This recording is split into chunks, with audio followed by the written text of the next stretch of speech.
right, Steve, get us rolling. All right.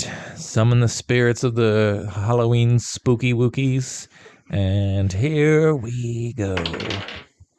10. 10? Damn Okay. it. Middle of the road. 18. Oh, 18. Yeah. Oh, nice. Okay. Are you keeping track of these? No. Just get my page open. That'd be a funny little stat. Oh, wait. It's All Hallows Eve. Have you heard? Mischief Night? Yeah, I was just going to ask you that. There was a map on Reddit of like, I don't know if you follow the subreddit Data is Beautiful, but it had a heat map of the United States and what people call it the night before Halloween. And there's Mischief Night. There was Devil's Night. Devil's Night. Devil's Night. And then so it was like this area, Jersey, the East Coast stuff that was like, oh, well, we call it one or the other. And the rest of the map is like, there's no name for this. We don't call it anything. It's not anything. It's the night before Halloween. So just the East Coast shitheads participated in Mischief Night. Got it. Yeah, I mean, I feel like when I was a kid, maybe it's just because like when you're a kid, you just hear something, you just assume it's like a bigger deal than it is, or it is a very much real thing. Mm-hmm. But I think maybe people are just like better now. They're just like, you know what? It's kind of fucked up. Damaging people's private property for no reason. Yeah, I don't see a lot of people's houses getting toilet papered as much as I used to. Like, people might do that, but like it's to people that they hate, not just to like random strangers, because it's just part of being a kid now. It's just like egging someone's house. It's like, oh, you know what? They have like a mortgage and shit. Yeah, I remember we fucked with one of my friend's cars and it kind of messed up the paint, and I was just like, oh shit, that wasn't cool. Why would I ever do this? And it just like dawned on me, like, don't fuck with people's property. You're gonna ruin something and make their lives worse. So I just completely stopped being that sort of kid. Not that I really was. Yeah, I mean, it's sucks. I think when you're a parent, you try and raise your kid right, and you teach them all the right lessons. Lessons. You gotta teach them all the right lessons. But sometimes, you gotta let them be a little fuckhead and figure it out for themselves. Because sometimes you need them to feel shame and embarrassment so they can go like, oh, I don't like this. Yeah, I don't want to do this again. Well, welcome back to WRPL, the podcast where we talk about all the things we are watching, reading, playing, and listening to. My name's Ben. And I'm Steve. How are you doing, Steve? I'm doing well, Ben. It's the night before Halloween. Devil's Night. The Mischief Night. Whatever you want to call it. If you're on the East Coast, because apparently it doesn't exist anywhere else. Yeah. Like, I'm from California, and I lived in Nebraska, and nobody called it anything. Yeah, so let's get into some mischief right here, Ben. Yeah. What's your favorite race? Mine's the Daytona 500. Mine's the 100-meter dash. Okay, great. So it's the night before Halloween, minutes before Halloween, which doesn't really mean anything. It's not like, it's the dawn of Halloween. Cool, now I'll wait another 12 hours before it's dark again. I can't wait to hear Thriller for the 500th time. I don't think I've heard it this year. Oh, yeah? Yeah. But I don't really listen to... I don't work in a place that like music is pumped in or anything, thank God. All the music I listen to is... like Spanish music, because I work with a bunch of Hispanic temps. So I don't know what I'm listening to. Now, what other Halloween songs are there besides Monster Mash and Thriller? Like Halloweeny song. Obviously the Nightmare Before Christmas soundtrack. But there is one called Werewolf Bar Mitzvah. Now, you get a little Halloween, you get a little Hanukkah. It's the holiday spirit. There's a movie, one of my favorite movies, Rules of Attraction. They got, for the soundtrack, there's a band called Tom and Andy, and I think it's like all one word, something like that, or Tim and Andy, something, I don't know.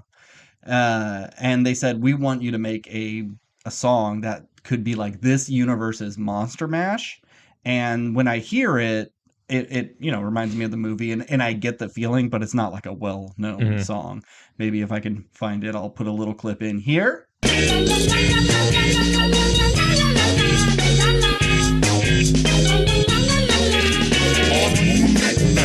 Like Halloween and softly without being slow. All right, that's enough. You should just leave that. Just silence. Silence says, it doesn't exist. I'm making this up. So, a couple things before we get started. Our main topic tonight is all quiet on the Western Front. Nothing says Halloween like war movies. Yeah, well, the reason I pitched it is because we kind of talked about a lot of horror this month, and I was like, you know what? We haven't talked about the horror of war. So I thought it was a nice turn, you know. And I'm glad it kind of like delivered in that aspect of, war is bad, and this is why you shouldn't glorify it. Yep. But I got a couple things I want to talk about. Actually, just really one thing before we get started. Two things. Did you watch the trailer for Ant-Man 3? I did. Ant-Man and the Wasp. Yep. Quantumania. And there was also a trailer for the Guardians Christmas special. Mm-hmm. What'd you think? Ant-Man and the Wasp looked pretty cool. I like, I don't know how this quantum realm works. Yeah. Is it just like if you just shrink down small enough, it's just like, how does this fit into the world? Because it's almost like the cantina scene from Star Wars. These crazy group of characters all coming together. It's like, did they all shrink down? Were they born there? Is it like a universe inside the quantum realm? Who are all these people? Yeah, I'm interested to see how that goes. And like, what's most interesting is of all the people to go up against Kang, it's interesting that Ant-Man is the guy who's like, we saw Loki go against him, and like, but it was a debate. Yeah, it was just one small scene. Mm-hmm. So that's interesting. But I think it's smart because I think we may get some casualties here since we're introducing Ant-Man's daughter as like a new, shrinky person that will probably be on Young Avengers. I could see them killing off Ant-Man in this. Do you really need Ant-Man in the grand scheme of things? And so you paste him, and that really sends a message to the rest of the Avengers. I think they could be kind of bold. Sure. I think Kirk Douglas.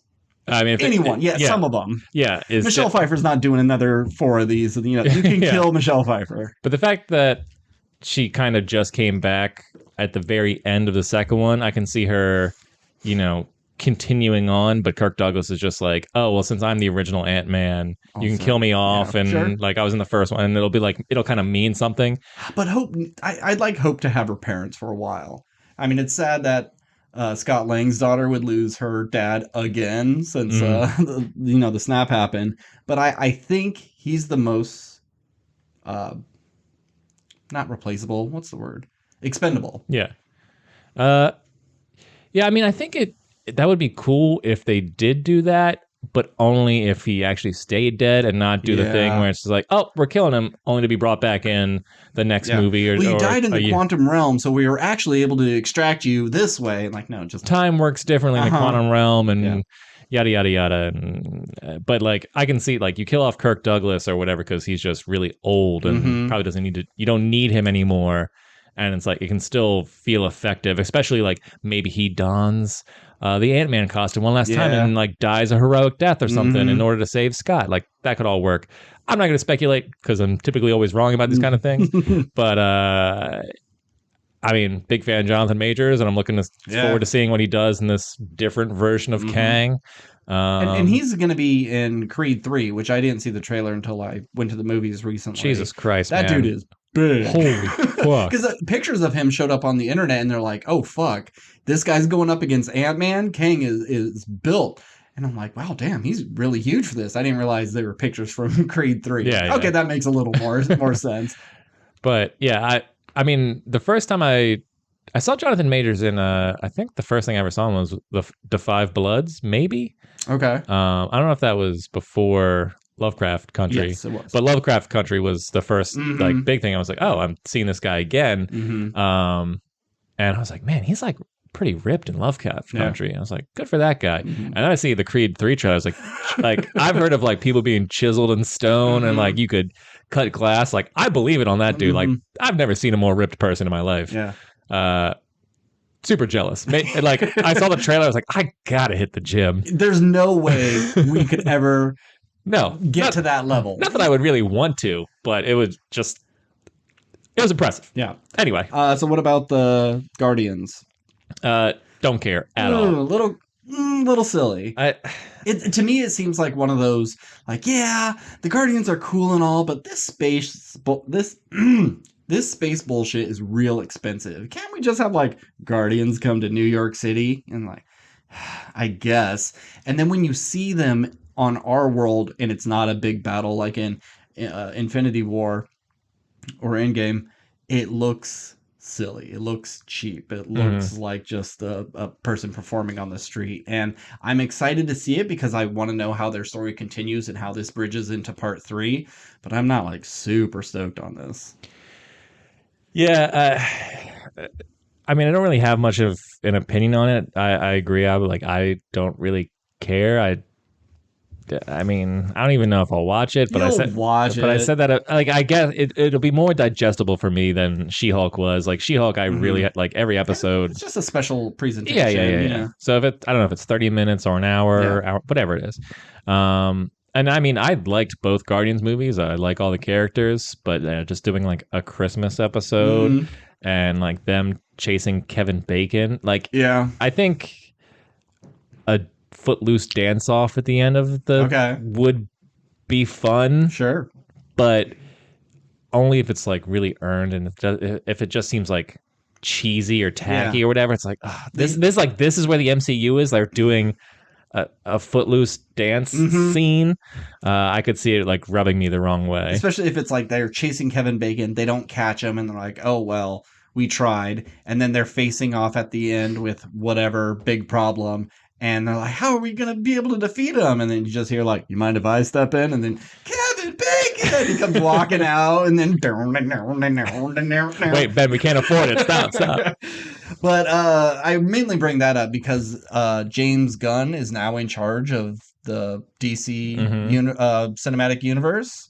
That's like, finally... Warner Brothers is making like good choices. They're putting people in charge that just don't seem to like have the passion or the knowledge. And James Gunn is a big dork and a big comic book fan. So I think finally we have a good captain that can steer the ship in the right way. Hopefully, yeah. He may be like, hey, let's do all these weird, obscure things. I mean, look at Suicide Squad, and like no one gave a shit about Peacemaker, but now he's one of the most interesting characters. So I'd hope they don't go, let's try all the weird stuff, because James Gunn knows how to do weird, because he's not going to direct all these things. You know, he's just the creative head. But then to segue into something else, did you see that Henry Cavill's leaving The Witcher? Yeah, and way to kill a franchise. I mean, maybe it's not as doing as well as they wanted it to. Sure. And like it's a show that I enjoy, but I think even on here I was just like, if the show doesn't come back, I won't really be upset. Yeah. But like I do enjoy the show. But the fact that he's not coming back, I'm like, oh yeah, then I don't care. And it's not like he was so good on that show, or I love Henry Cavill so much, where I'm just like, oh, he's the reason I stick around. Yeah. But like he's kind of just like the guy for it, and just like to replace the main guy, it's like I don't want to come back and just be like, oh, it's getting a discount version, you know? The great value. And it's like, why even announce this now? Because that's not going to be until season 4. Season 3 is still in production. You're almost like purposely tanking this next season, because if people don't like this casting choice, they're like, well, what's the point of watching 3? Yeah. Unless they do something like, oh, we're traveling back in time and we're telling an earlier story from when he's younger. So this is our time. We can recast. Yeah, he doesn't look the same because he's not at that level. Okay, maybe. Yeah, but I don't know how much younger Liam Hemsworth actually looks. Probably not. Not much. They're probably like an 8-year difference. I bet like one's 32, one's 40. I mean, if you wanted to, I mean, it'd be a hard sell. It's like if you did like a spin-off Witcher show with Liam Hemsworth, sure. Or like, can he be another Witcher? Or if it was just like, hey, Henry Cavill's busy because he's got to do Superman shit. Season 4, like at the end of season 3, something happens, he just looks different, but it's a still him. weird And then like spell. you just got to get through season 4, and then Henry Cavill, we promise we'll be back for 5. Maybe you could pull that off. Yeah. But you're just going like, yeah, he's not coming back. It's just Liam Hemsworth now. It's like, well, then you just stop making the show. Yeah, and it's so weird because he seems to love this character more than he cares about Superman. Is more in his wheelhouse. They have to be paying him so much money to be like, you got to come back and be Superman in everything. We'll give you another Superman movie. You're going to show up in all these other things, for him to abandon something that he loves so much. Or I don't know, maybe they have pictures of him doing something unspeakable and they're blackmailing him. Yeah. I would love that to hear that conversation. Yeah. I mean, I can see The Witcher being a passion project for him. I mean, I've seen plenty of interviews with him where he talks about it. It's like huge fan of the like games and all that kind of stuff. And you know, people on the show were just like, yeah, whenever we had Witcher questions, like a lot of times we went to Henry because he knew the answers or whatever. But at the same time, I think like he recognizes that the show isn't like his biggest thing and isn't like doing much for him. It's just like, this was because I did this show because I wanted to do it. This was a character I connected with. But like Superman, it's fucking. There's Jesus and there's Superman right below him. It's Super Mario, Jesus, then Superman. Yeah, and he's the best Superman in my opinion. Absolutely. And we said it last week. We'd love to see more of him doing Superman stuff. And I would sacrifice The Witcher for more Superman stuff. Me too. Yeah, I like The Witcher, but I'm not obsessed. Yeah. With it. So I think it was probably a smart decision, if not, but a bummer if one, he loves that project, and two, it's like kind of sucks to like do that to your fans. Or it's like, hey man, sorry, I got to get out of here. I'm gonna go be Superman. But why wouldn't you want to be Superman? So it's a shame and also good. You know, we'll just have to wait and see. Episode, let's see, season 4 of The Witcher, episode 205. Okay, we'll talk about that. I was wrong. It was many episodes when we were talking about Atlanta and when season 4 was going to come back, and I said like episode 72 is when we'll talk about Atlanta, but you know we're only on episode 54, so. So 205 or whatever I said, that's probably way off as well, but we'll see. So we don't have a ton of things, just a few stuff before we get to our main topic, which I don't even know how much we're going to have to talk about that. I mean, I have notes, but it's not one of our usual sorts of things. It's not a big comic movie or horror movie or a big thing. I didn't even barely know this was out. I think I saw a mentioning of it, and I never saw the original, but We'll get all to that later. What have you been consuming this week, Steve? I just finished something you won't care about because it's another basketball thing. I finished Hulu's Legacy, the story of the Los Angeles Lakers.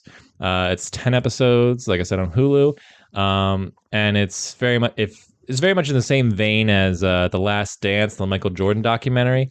But it's nowhere near as good. Like The Last Dance is the reason I got into basketball and, you know, really enjoyed the sport. And so I was like, okay, this comes out. Lakers are essentially like the Yankees of basketball. They're just, you might not follow basketball, but you've heard the Lakers, and especially now that LeBron is on the team. But the show is essentially breaks down pretty much the Lakers from the Showtime era with Magic Johnson and Kareem Abdul-Jabbar, and how they like kind of changed the game and became this huge franchise. Is that the Winning Time? It's what the Winning Time is based off of. Yeah.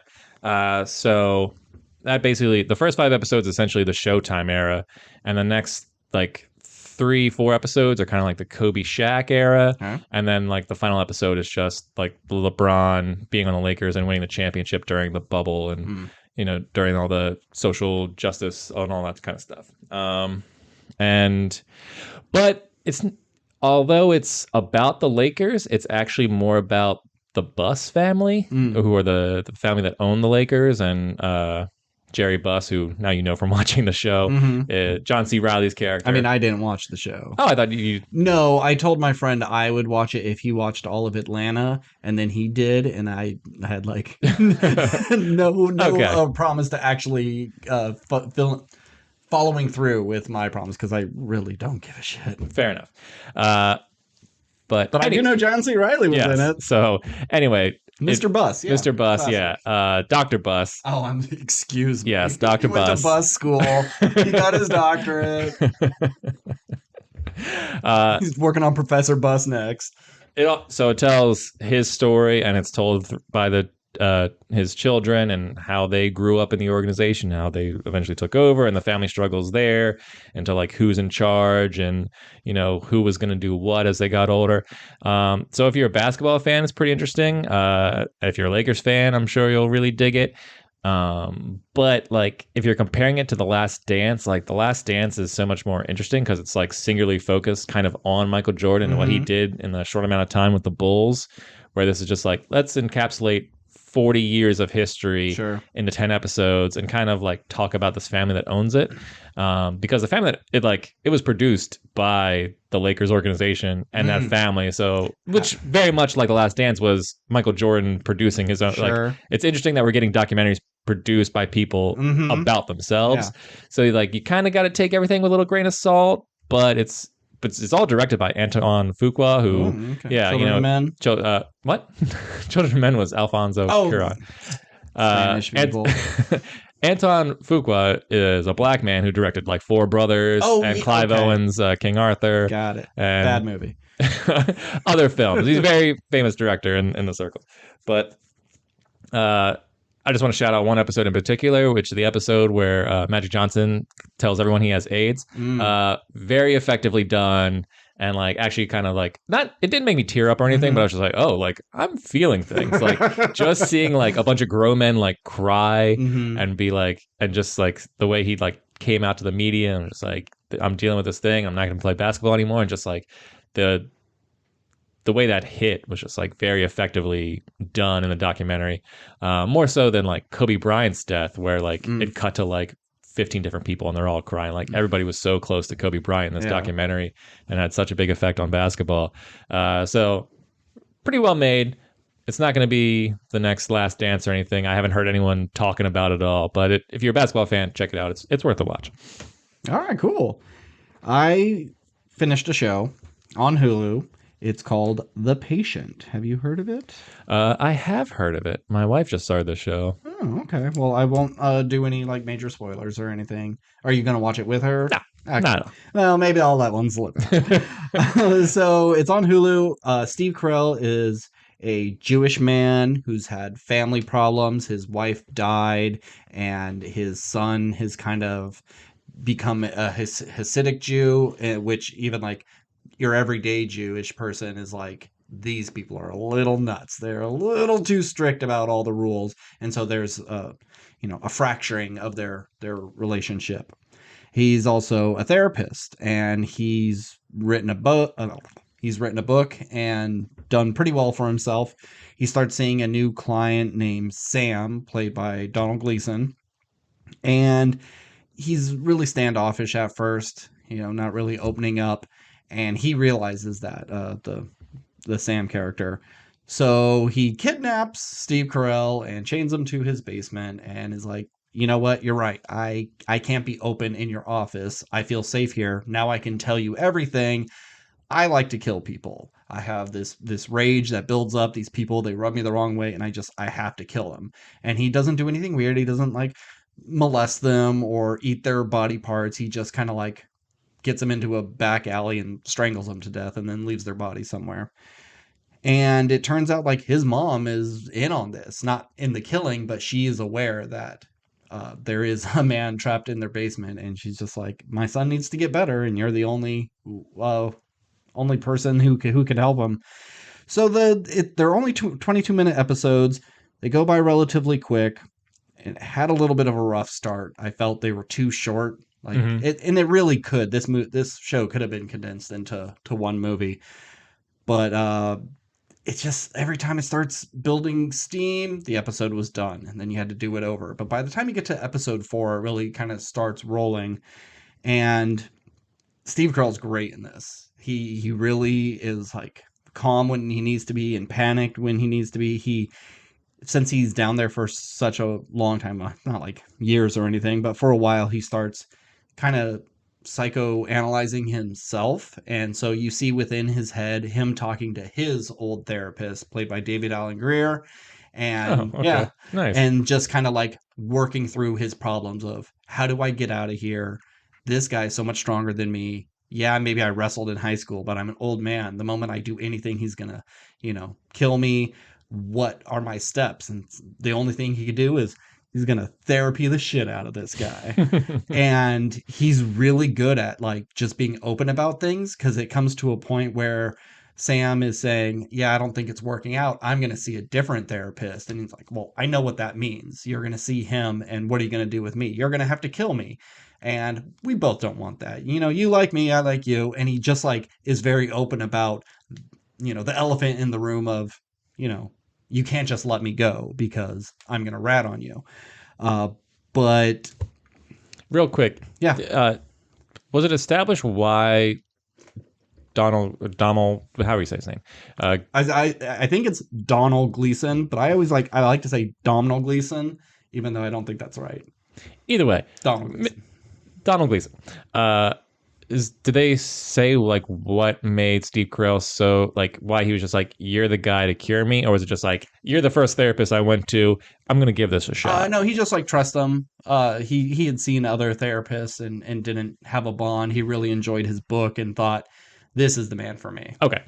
Yeah. So when he's having his conversations with David Allen Greer, he's really thinking back to like the Holocaust and how these men were trapped and couldn't do anything. And, why didn't they rise up against their captors, and parallels of his struggle. And there was survivors of the Holocaust who wrote books that he references. And it gets a little, it's a pretty straightforward show. It's just like him in the basement. There's not a lot of other location shooting, but it gets kind of interesting seeing him walking through the concentration camps and like seeing people in a gas chamber and just making comparisons to his own life. Yeah, and lots of clever little things like he's trying to talk him down from killing this dude. Sam is a restaurant inspector, Mm-hmm.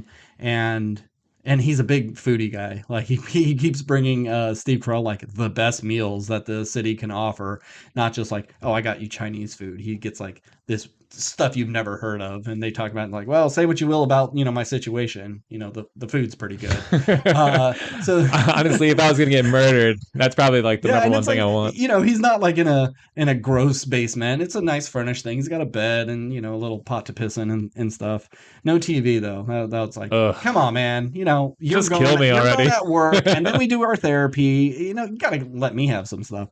But there's a guy that rubbed him the wrong way, and he's talking him down to kill him, and he seems to be doing pretty good. But at some point, he just brings home his body, and so Steve Carell's having a conversation with the guy in the next room who's blindfolded, trying to like keep him calm and talk him through the situation and talk Sam down from it. But one part I really liked is he does end up killing this guy like right in front of Steve Carell and just chokes him. And so when he leaves, he like takes a note and like writes it real quick and shoves it into the dude's mouth, because he doesn't like bury bodies usually. He just leaves it so people can find it. It's like, oh, I'll shove a note down his throat, and then the coroner will find it. And so the whole episode, it keeps cutting to like cops busting through the window, but it's just all in his head. And you think, oh, he's safe. Nope, it's just him just waiting and waiting and waiting for this note to get found. Pretty effective in the back half. I would recommend this show if you don't mind it taking a little bit of time to get there. And a great ending, and just that's all I'll say. Just good stuff, and I really did enjoy it. Cool. Well, let's talk about Atlanta. Okay. We don't have many returning anything anymore. It's all gone. Atlanta's got what, 2 more after this? I think so. I think this was 2 episode more. 8. Yeah, 2 more episodes, and then it's done forever. So sad. But like season 3 had so many standalone episodes. Like every other episode was a standalone story that wasn't necessarily connected to any of the characters. Is this our first one for this season? I believe so. I think so. And we talked about it last week of like what a Goofy movie would have to do with anything. And I'm disappointed that what I suggested of like them performing the song, like Paperboy doing a cover for a live action Disney remake or something, Yeah. I'm sad that that didn't happen. But what we did get was a fake documentary about, do you remember the man's name? Thomas Washington. Thomas Washington, and how he rose through the ranks in Disney very quickly and was able to get the quote blackest movie ever made through Disney, which was a Goofy movie. And I'm so happy. I love this episode so much.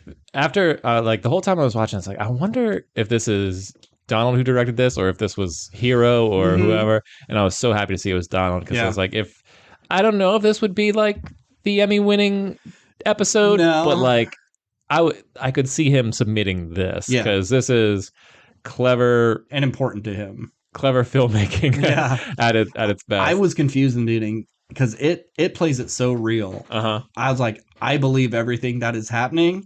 And then once it got to the point like, oh yeah, we just mixed up this dude's name when we voted and we kind of had to stick with it. I'm like, no, you don't. You don't have to do that. You just go, there was a mistake. We clearly weren't voting on a name. We were voting on a person. I definitely, as the episode was on, I definitely like was Googling stuff to make sure like what was and wasn't real. And then going on Reddit and see people just like, I had to look up to see if this dude even existed and stuff. Like it played it so serious, even though multiple clues throughout of just like, this is clearly comedy. Like just him on the table, like with a peace sign as like all the angry white dudes behind him. I was like, there's no way that that's a real thing. But then getting like people like Brian McKnight and Sinbad to show up and say like, oh yeah, man, it was a party there. But what about like some of the animators and people who quote unquote work for Disney? Are they actors, or did they actually get former Disney employees? No, I'm pretty sure every single person in this was an actor. That's good. I went on IMDb and I think no one had like their real name wasn't the name that was under there. You know what I mean? Like they all had character names. It wasn't as themselves. Yeah. Okay. Other than Sinbad and Brian McKnight.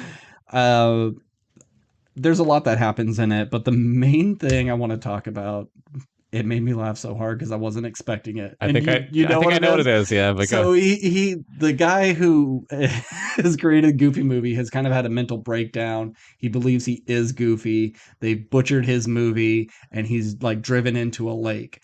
And then they show like crime scene photos and you see like the big Goofy glove and his shoes. I had to stop it and rewind because I was laughing so much because it's taken so seriously, but it is just so fucking goofy that they would put that in. But I could just see him driving in his car, just losing his mind, completely dressed as Goofy and ending it all. I think my favorite part, not that it was particularly funny, but just how well it was done, was just this because they were constantly talking about the concept of just like he made this. He wanted to make this movie as like kind of like a love letter to him and his son, and like the bonds of father and son relationship, and just the whoever they were interviewing, like talking about that, and just seeing like the scene from the movie where like he's like holding on to like, or he does the perfect cast to like catch Goofy while he's like falling down the waterfall. I don't know, just like the fact that they got like Disney to like let them use all this is astounding. But I guess like when Disney bought Fox, that included FX. So yes, FX is part of Fox or whatever. So like they own it all. So I guess it was easier than you might be led to believe. But Disney doesn't typically like do crazy out there can stuff you like make this. fun of us and our history? But yeah, just super, super well done. I love when Donald gets to do funny stuff, even if Donald's not in it. And I wish I would like, of all the weird stuff that they pitch in the writer's room, like this doesn't really have to make sense, or like maybe he's in a different dimension, maybe he's talking to ghosts, whatever. Because the show like changes its genre seemingly in every episode, but also they all work. I would love to be in the writer's room for this episode in particular, just to go like, who pitched this idea? Was it just like, what it's like, oh, one movie, maybe they were all sitting around. It's like, oh, and they're all talking about the Goofy movie. It's like, oh, that's so fun. That's like, fun. oh, That was part of my childhood too. yeah, yeah, yeah. Oh yeah, Well, yeah. what if we just like made a documentary about Like the they Goofy didn't movie? realize it had like a bigger impact on Black youth Yeah. until they all said it. Like, oh, I thought I was the only one that liked Goofy movie. Like, oh no, man, I totally love that. I'm so disappointed they didn't get Tevin Campbell to like come in and. I don't know who that is. Tevin Campbell is the one who did the song. Oh, They mention him and they show a little clip of him singing on like okay. some show or whatever. Yeah. Because I thought he was going to show up. I just assumed that he was another fake person. No, Yeah. Tevin Campbell's real, and Okay. Tevin Campbell was a real R&B artist who Okay. did the voice of Powerline. All right. That part was real.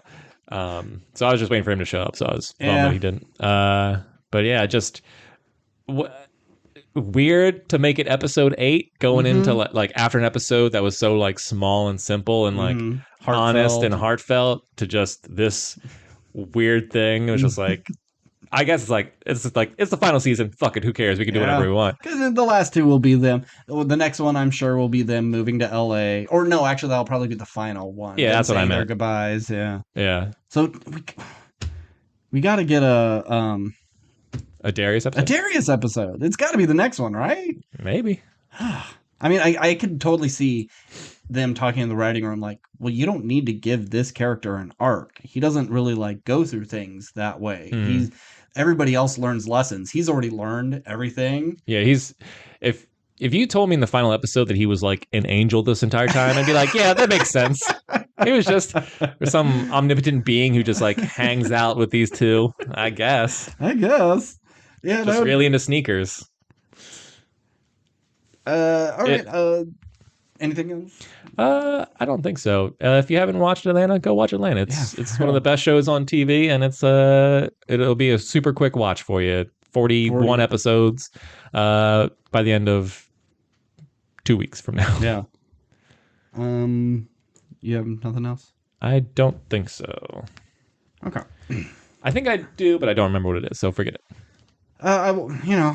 Halloween time, yada yada, watching spooky stuff. I don't know what I was watching, but it just like upcoming next is this, and it's called The Grim Cuddy. And I remember seeing the thumbnail, going, "Oh, that's kind of a cool looking monster. I'll watch that." I'm not going to talk very long on it because it's not great, but it's not horrible. But that's what you pitch to me about every pretty much horror movie that you throw on here. So it's the thing I like about it is Grim Cuddy is just this supposed internet challenge of when you see the picture of him, kids just start wanting to cut themselves. So the parents in this town start kind of overreacting about internet challenges and memes and things like that, and they get a little crazy and or start making their kids like put their phones in a box, and they're gonna keep that box locked up for a week, and then they'll see if they can go back to unplugging the router at night, just going nuts. But this monster, this thing, is feeding on their fear. Mm-hmm. The more they get panicked about, the more he shows up and causes harm. And in normally a movie like this, Grim Cuddy would show up, cut you, and then the parents wouldn't believe you, and you would kind of be on your own to stop this, this killer meme. But it actually infects like the whole town. Like every parent is going insane. All these kids are cutting themselves. It's just like, it's a huge hysteria that's happening all at one time. But I don't feel like they really land on any sort of one theme. And like, yeah, things on the internet are bad, but they're only made worse if you allow them to be worse. And it's a little vague, but it wasn't terrible. And the Grim Cuddy looks kind of cool, but also kind of silly. Like, what's the demon in Death Note? I believe he's just called D. Yeah. Is it Light or is the main character? No, main character's Light. The cop's Light, right? I never saw Death Note. Okay. The big thing that eats apples. Yes. Yeah. He kind of looks like that, but give them more of a like Gru from Despicable Me body type. So like kind of like fat and flat headed and all squished up, but still like really long arms. Okay. And so they don't just show him in corners. Like people are running through a party and he's like right behind them, chasing him, and no one else can see it. So there's some like pretty effective stuff. And then when it gets really close, it's like, oh, that kind of looks like a weird mask. And it doesn't look as good. It's all right. I think would be fun for younger kids. It's not Mm-hmm. overly violent, but yeah, it was kind of fun. It had its moments, but it's not great. But I watched a different horror anthology movie. It's number 5 in the series. I watched VHS 99. And let me tell you, VHS movies are not that good. It's a shame because there's a lot of segments I really like, especially in the first few movies. This one, they all are kind of, here's an idea and then let's end on a monster fight. Mm-hmm. And that's not what VHS was. VHS was like, these are cursed tapes of snuff films and things caught on camera that you couldn't even find on the internet. These are the most horrific things ever that someone has compiled. And now it just kind of feels like found footage movies. This doesn't seem like some ancient thing that you weren't supposed to see. It's just some found footage bullshit. So some of them don't work. Like there's one about a Medusa that lives next door. Hot lady. All the guys are spying on her through the window, and it's 1999 for all of them, and so they're talking about Y2K and things like that. And they're all just being like horn dog perverts. Tap into her spy cam, ends up she's a Medusa. Then she flies over to their house and turns them all to stone. And it's just like, and that's how a lot of them are. Here's a thing, here's a premise, what's going on? Oh my God, monster fight at the end. So that's not very good. They all have like really interesting premises. Like these are what you show to the studio and say, this is my big picture idea. Now let's really break it into a real movie. So there's one that's kind of like a ultra violent Legends of the Hidden Temple meets Double Dare. Oh, that's And fun. it's called like, what was it? Like Morty's Wish or something. Morty's Adventure. It's something. Okay. If you can complete this thing, you get a wish. Oh. Yeah, not a prize or anything, you get a wish, but no one's been able to do it because kids are actually like dying and getting their legs broken and real fucked up stuff. And the thing that takes you out of it is the host of this show is Stephen Ogg. Oh, yeah. Yeah. Huh. And it's like, okay. I was really hoping you were going to say like Summer Sanders or was it?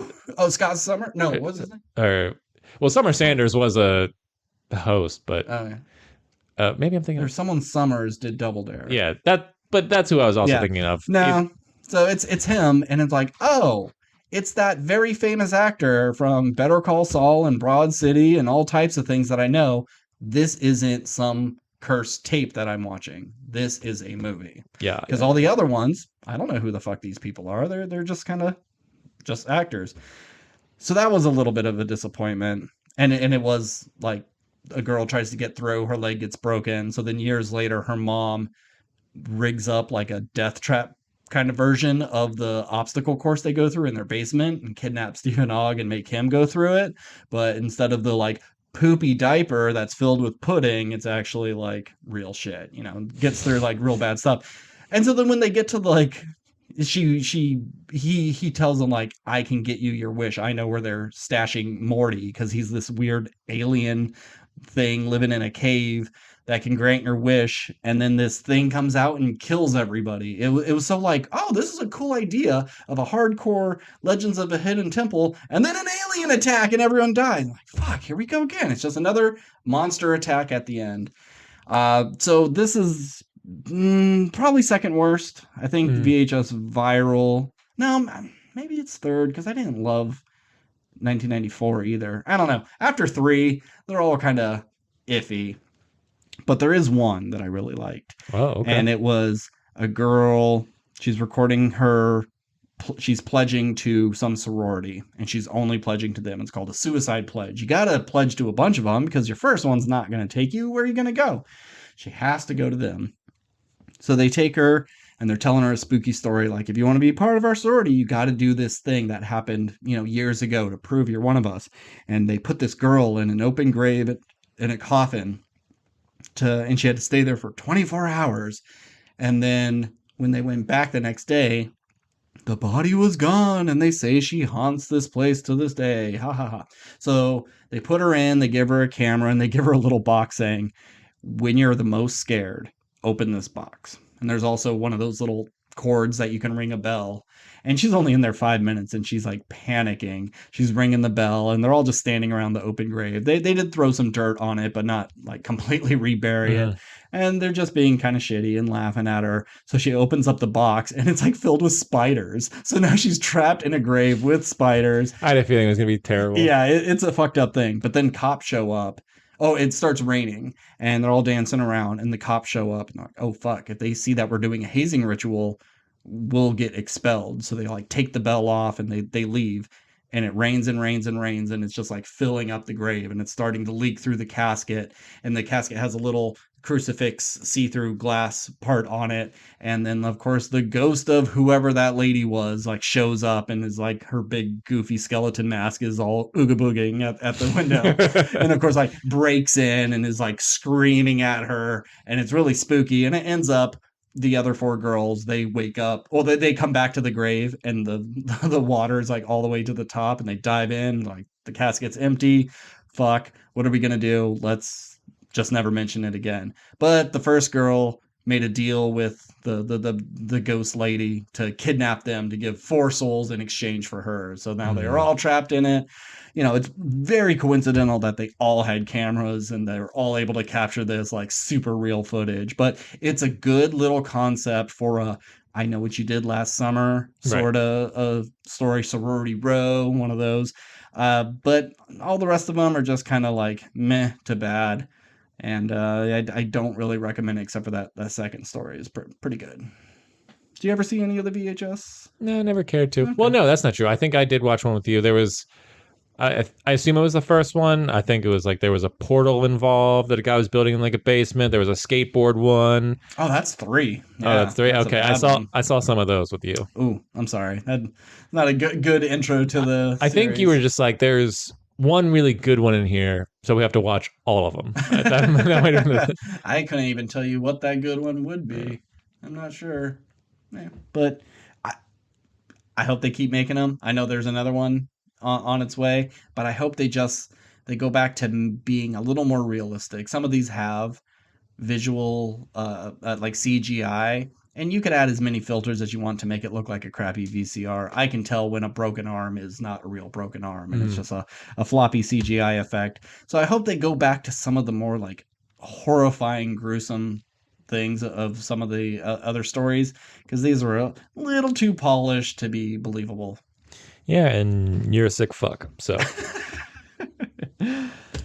All right, so anything else before we get to our main topic? No, I think we can just jump right in. All right. I don't know why we're doing that voice. It was French and German people were doing the Cockney accents. Yeah. Hang on, let me try. Oh yeah, we can jump right in. French. That's not bad.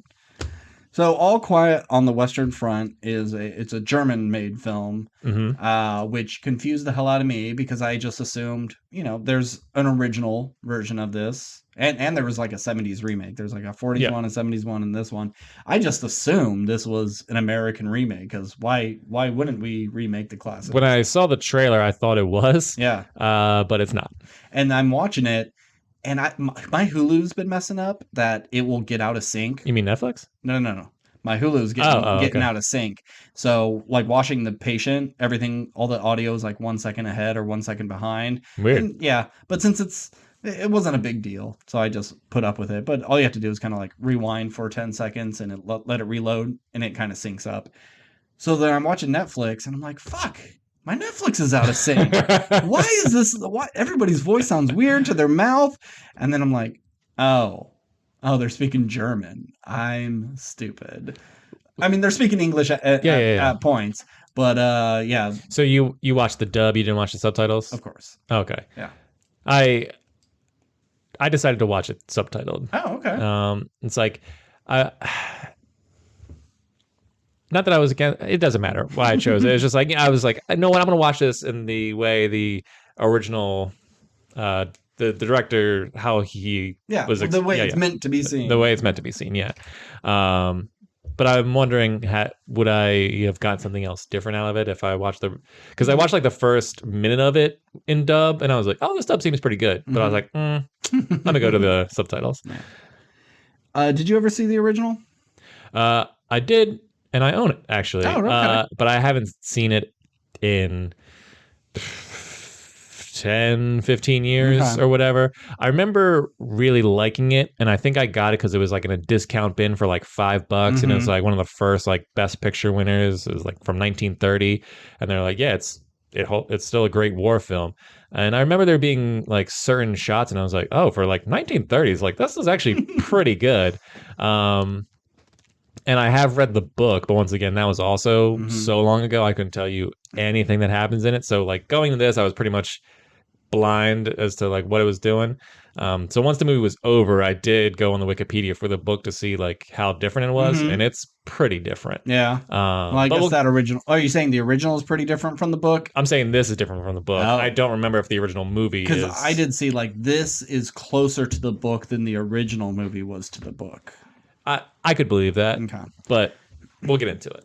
I never saw the original. It was another one of those mini war movies that my dad tried to force me to watch, and like, let's watch Bridge Over the River Kwai and I've always Tora and Midway and all these things, and it's just like, no, Dad, war movies are boring, they're stupid. Now, I mean, there were a few, like he made me watch Full Metal Jacket, and I think I was okay with that because at least it looked more modern. I didn't want to watch all these old black and white bullshit things. Sure. So sorry, Dad. I didn't.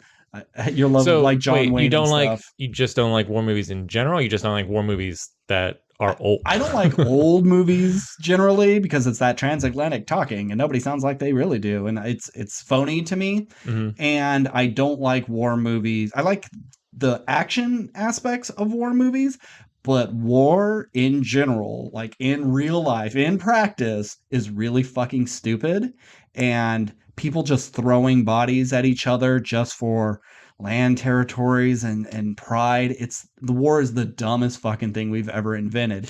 So me trying to like get behind a bunch of dudes who are all like, yeah, let's fucking do it. This is going to be the coolest fucking shit ever. And like, no, you're all dumb and you all bought into propaganda. I don't care about you. So it's hard for me to be invested in anybody. But, it can work, like Saving Private Ryan. It's a great movie, and I like those characters. But especially this, like, from the get-go, they're just so hard, ready to go. They think war is going to be so much fun, and it turns out it's not. I like Surprising. that. I like that within the first, like, once they go, within like 10 minutes, they're like, shit, we fucked up. There's like no boot camp training. It's like, no, we need people to go. And like, they don't even know how to use their guns. And it's just like the government throwing bodies. We just need bodies. And it's the old Zap Brannigan movie. Yeah.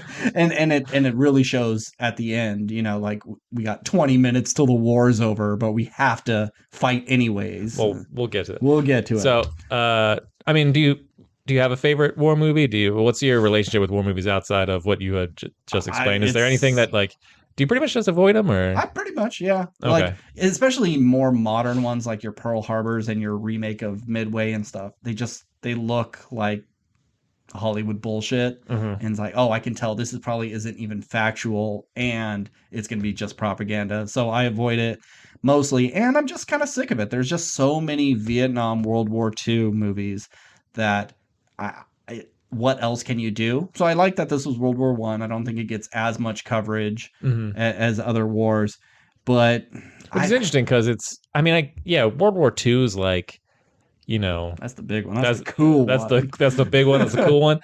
But it's just like World War I is essentially World War II, just like not as good technology. Yeah, like it's just a older version of what happened again. Yeah.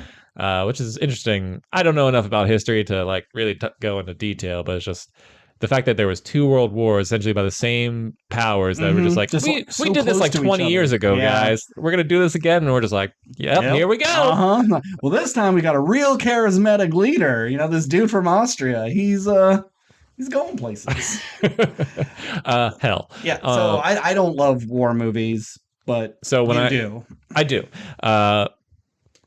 So when I pitched this to you, were you just like super bummed that you had to watch a 2.5-hour movie? No, because I pitched to you, let's watch 8 hours of Guillermo del Toro's, Fair enough. Cabinet of Curiosity.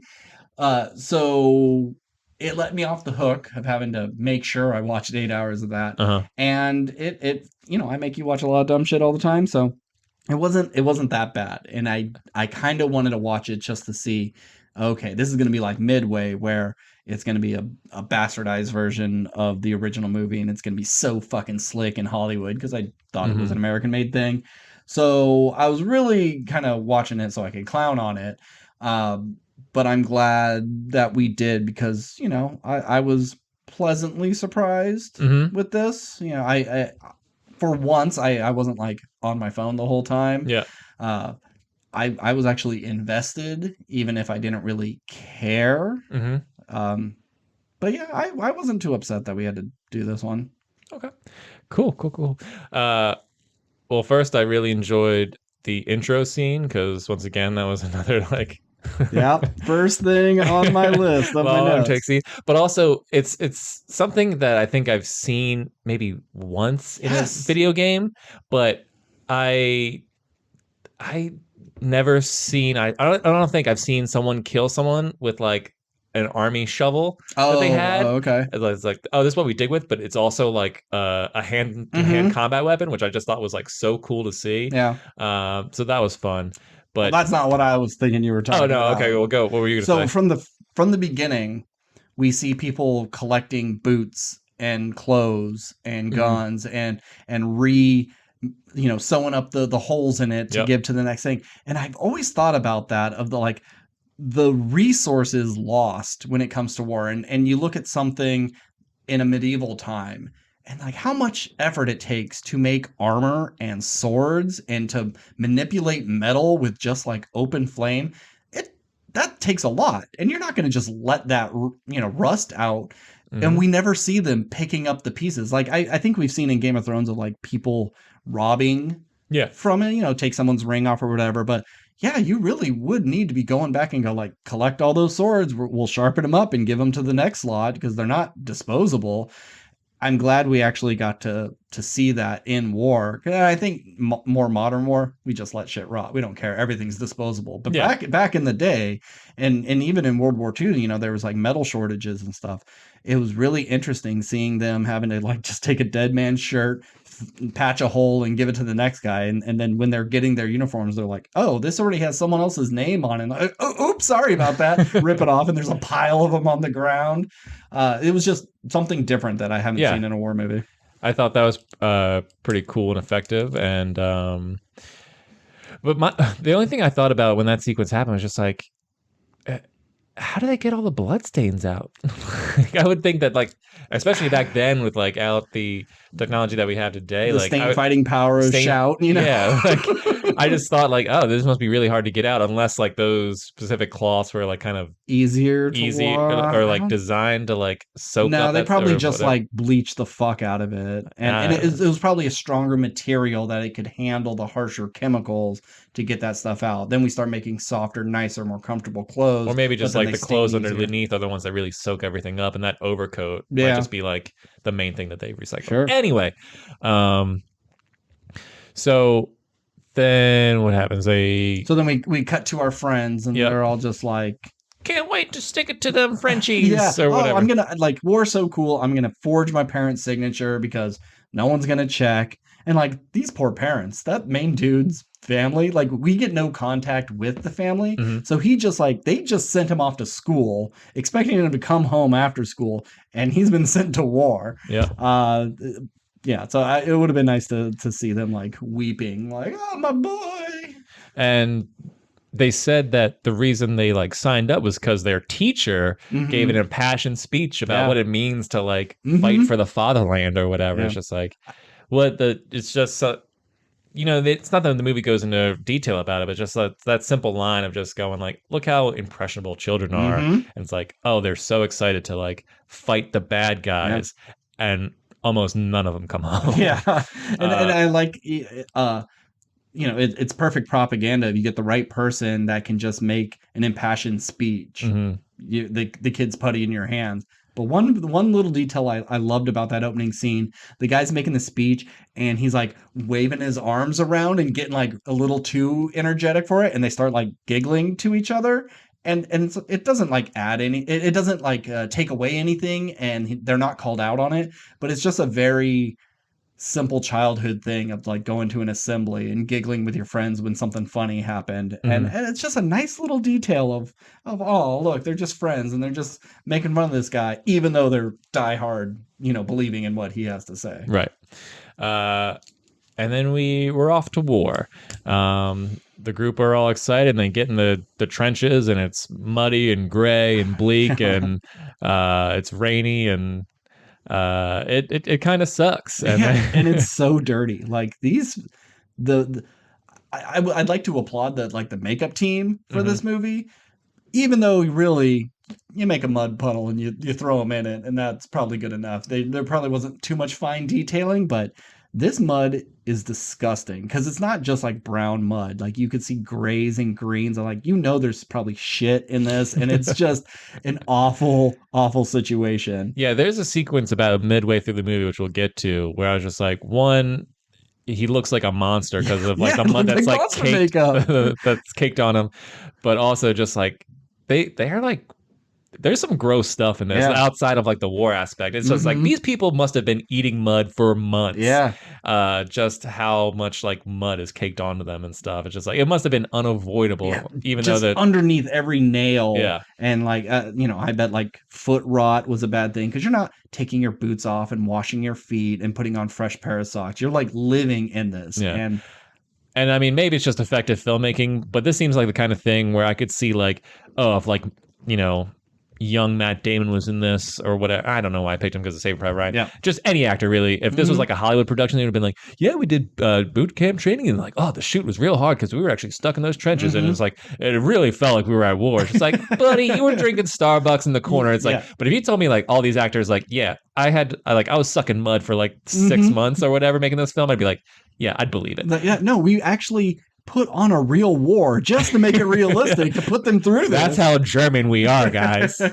But I'd like to take a moment to shout out the cinematography and the direction. Like this movie is beautiful. Yeah. Even when it's like bleak and dark and awful, there's still like an essence of beauty to it. Really wide aspect ratio. As I was watching, I was like, I think I'm missing something by not seeing this on the big screen. But I'm also happy I don't have to pay for it. Yeah. But yeah, like there's a lot in this movie where I was just like, man, this looks great. It was very reminiscent of 1917, which was my favorite movie. Which I didn't see. And when the year came up, I was like, oh, I should watch that after this. I'm not fucking watching two dirty war movies where people are just running. This is like the first 3 action sequences of this movie are just like run from trench A to trench B. Yeah. Well, and that's the other interesting thing about this movie is that there isn't much character work. Yeah. There isn't much plot. No. It's just like, we're just going to show you pretty much nonstop battles to show you how awful this time was. Yeah. Even though it's based on a story about a dude, it was never, oh, and I had to get back to the love of my life, and oh, I had such a bright future, and this guy had a future. It's really just, I'm in a war. Follow me and see how fucking awful it is. Yeah. So after I watched this movie, I said before that I went on Wikipedia, on the book's Wikipedia, to see the differences. And so this is the part that like I was kind of flabbergasted by, because in the book, he does get some leave and he does go home and he does see his parents, and he is conflicted about like going back to where he's like, he doesn't want to go after like some of the horrible atrocities that he's seen, but he does go back, and his family doesn't want, like, he had a good, I think, loving family life and all this stuff. Like there's a lot of character work in the book, and you get an essence of like his life and what he could be and what he was and all this stuff, and just like, but he had to fight for the fatherland and all that stuff. Like, and it's just like, oh, like all that stuff would have been nice to see. So I got a little bit more from Paul as a character, like more reason to root for him other than like, oh, it sucks that like he's in the situation that he can't get out of, because I don't really think that's enough. But I guess it's just not the story the directors and writers it's already long enough wanted to tell. But like all the what is it? Attrition? Is that what arbitration? Whatever. Like with the like councils talking to each other. Yeah. I forget the word they use. I think it's arbitration. Like all that stuff I didn't necessarily care about, and like the other mini side thing of like the evil general, like where all that goes, I did like, but it's like I don't know who that general is. Like, what the fuck do I care about his scenes? And then like I like the idea of like, oh, well, here's the German group going like, we're fucking losing this war. Like we gotta meet and deal with the French and sign this thing, and the French are like, fuck you. And the French are like, fuck you. You're doing what we say. We're kicking your ass. Meeting in the middle. But it's just like like cutting to those characters that I had no investment in. Yeah. It was just like, it was weird for me. I think that's just kind of like in horror movies, you have the big climactic thing, and then you have to have like a few minutes of calm. Yeah, dialogue. I understand why I was in there. It's a nice break between the action. I think I would have, but my point is, I think I would have preferred those breaks be with Paul and his friends and his family, like really building up those characters. Because every time one of Paul's friends died, I didn't really care that much. And then I was other than like, which one was that again? I know Glasses is already gone. Wait, did like smooth looking guy, or was it ginger face? Yeah, like or there was like Goggles. We didn't even see him die. Yeah. We just see his broken glass. I mean, it wasn't the guy he rolled over right after, was it? I couldn't tell. He didn't have his glasses on. So I mean, yeah, maybe I saw it and I didn't notice. And then there was like Copel. I think it was Koppel. He was like flamethrower to death. Like that was fucked up. Yeah. He was the one, like, he takes a couple of shots and then he gets surrounded. Yeah. So that was one of his friends from the beginning? Okay. He watched his friend burn alive. Yeah. And then we had Ginger Guy. There was Franz, who was I know I saw Franz die, I think, but I don't remember how. But the only kind of like character we ever get a bond with Paul really is Jean.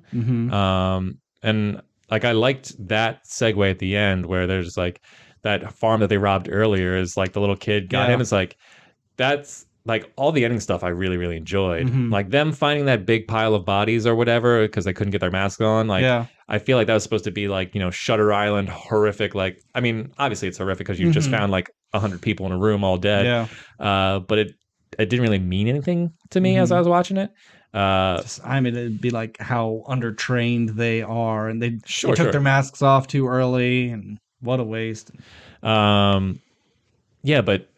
like the back half, I was just like really invested in because like seeing them like, okay, we got out of this battle, and that the end of the war is coming because they're signing the treaty, and then it's like, oh, I get shot by a farmer. Oh, like. Or they find their buddy who is losing his leg, and he's like, I can't live like this. And so he kills himself in front of them. It's like, that must just awful to watch. To the throat. It's like, oh, the war's pretty much over. We're going home. It's like, oh, nope, he's dead. It's like, okay, well, we're going to leave soon, but we're still hungry. Let's go rob this farmhouse. Gets shot, killed by a kid. It's like, okay, well, we're leaving tomorrow. Well, the war ends in 45 minutes. We're going to do one final push. It's like, bro. Come on. What? Like, I wouldn't have gone up. But we saw that you had to go up because everyone's just like, I'm not fucking going. They immediately shot those people.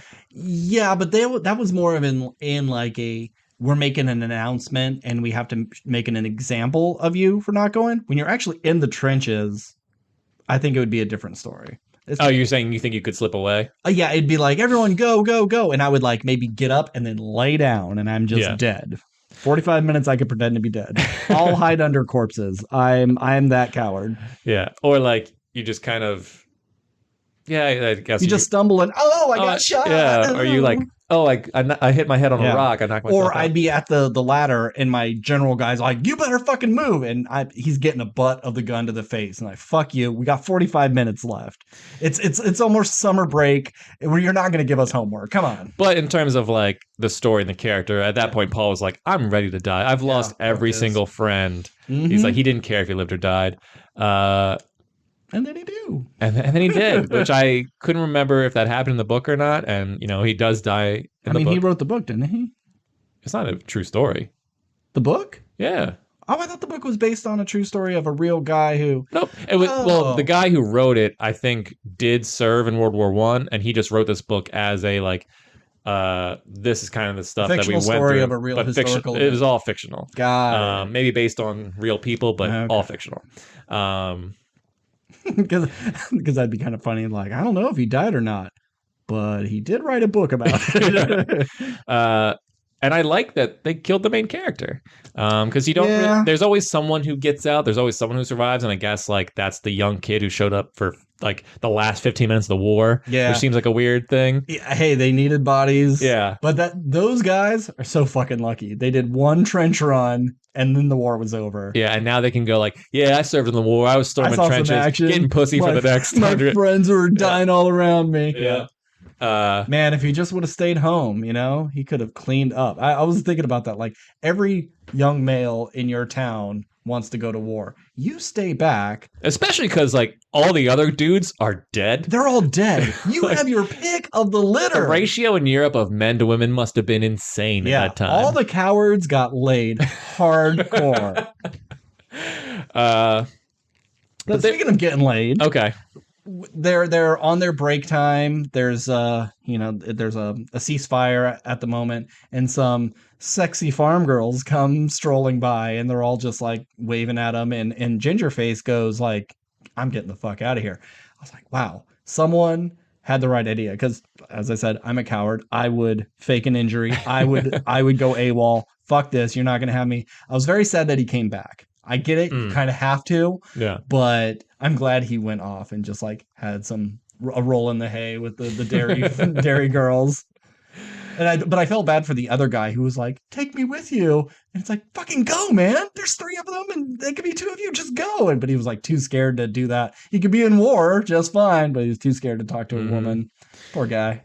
Yeah. But we haven't talked about my favorite scene in the movie. Is the tank scene. Yeah. Holy shit.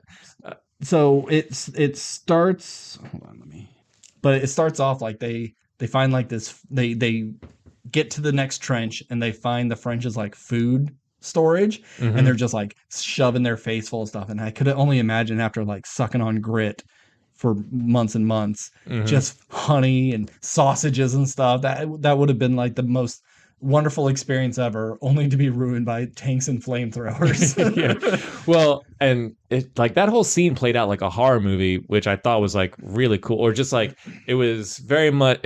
The second those tanks showed up, I was like, "Oh, this is the Mama Kill coming in Return of the King." Just giant elephant storming. You think like, it's the Return of the Tornado or the Bigfoot or the dinosaurs, whatever it is. Yeah. Just like them being in that trench, eating the food, and then like the T-Rex like things are shaking a little bit, and then just seeing all those rats scurry, and they're just like, fuck. What the hell is this? And they just like peek over, and then you just see like multiple tanks just rolling through and just like blowing shit up and just like machine gunning down like tons of dudes. Like the fact that people like this shit happened then. Like the fact that people saw this and were like part of it, ran around it, and then like, not only just like we're getting mowed down by tanks, they're like, you know what? Let's go take out that tank. Yeah. So they have to like run up the side and like put grenades into the wheels to stop it, and then throw another grenade inside to kill those guys. Yeah. Just like the balls on like it's dumb, but you got to give these guys credit for for going after it. But also seeing that guy got run like I've seen like God. I think I've seen like trench warfare stuff in movies where like the tanks always kind of like just roll over because like the trenches are so tight that's like why they would either just get stuck or like just go over. But I've never seen one like just go down into it and then run people over and then come back up. It's like so cool and so gross and awful. It's just like to see someone just become a pancake. Yeah. Like disgusting. I'm surprised we didn't get any sort of crazy like head pop, like you're running over a it just happens so fast, and I mean, you're getting pushed down in the mud and stuff like that too. But just awful way to go. What would you take? Run over by a tank tread or flamethrower? I mean, tank tread seems like it would be more awful to like just like be a tube of toothpaste as you're getting it going up your feet. Yeah, here's my pelvis. Oh, that's my chest, and then my head. Yeah, I think I would still take the flamethrower because, like, yeah, I'd be alive longer, but I feel like the shock would just kind of kick in instantly, and like, I imagine I would die relatively quick. Or like, hopefully, I don't know. Or maybe my screams would like make them feel pity and they would just shoot me in the head or something. I don't. Either way is terrible. I don't know if I could really pick. I'm gonna go with tank tread. I would take the tank tread if I could like lay down and just like do the head real quick. The head first. But don't start at the feet and then like take a second to crawl all the way up. Yeah, I mean, hopefully something cracks my ribs and it pierces my heart, and then I'm done and I don't have to feel anything, because being lit on fire seems like the absolute worst. Yeah, I don't think there's a right answer, and that's the whole kind of the point of this movie. Yeah. But there was one part where someone gets hit with a flamethrower and the fire CG looked real bad. He just like kind of falls in front of the screen, and it's like clip art. It's real ugly. But yeah, that just an incredible sequence from that whole, and especially when the flamethrower group comes in, there's cooking all the trenches and everything like that. Just like, you thought you were safe hiding in the trench while the tank goes over you? No. Fire from above. Yeah. Just crazy stuff. Definitely probably the best scene, best action. For sure. In it, and I think that's the same scene where we get him stabbing that dude. In the hole? No, I think that's a different scene? Next action scene. Okay. Yeah. Which I didn't like that scene. It was a little long. One, because I couldn't believe how long it took for that guy to die. He got stabbed in the heart 40 times. Like, he got stabbed so many times, and like maybe it's more realistic that way, and like maybe he didn't get stabbed in the heart. Yeah. And maybe missed all the vitals. Yeah, whatever it was.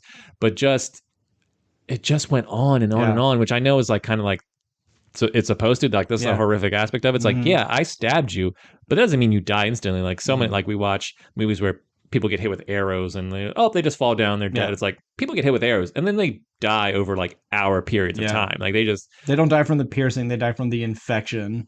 Yeah. Like, arrows don't kill people instantly unless it's like a headshot.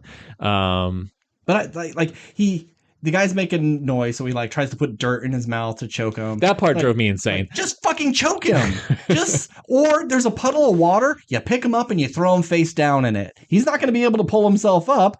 Fine, but don't like do that and then feel bad about it and try to clean his face and try to feed him water. And then he tries to feed him water, and it's like the dude is like choking on his own blood. It's like, have a little more liquid. Yeah, and not just water, dirty muddy water and he's also got mud in his mouth along with blood that's pulling it. It's just like it just goes. What this? Yeah, it's all just awful, and it just goes on for so long. But I mean, once he finally like did die, I like in war movies whenever you see enemies like kind of going like, this is fucked up. Yeah, and just kind of like leaning on each other. I regret doing this to you. Yeah, it's like, and that guy died and he just kind of like laid there and like took a nap. Not really took a nap, but it just seems like, Jesus Christ, this was, I'm going to remember this kind of thing forever.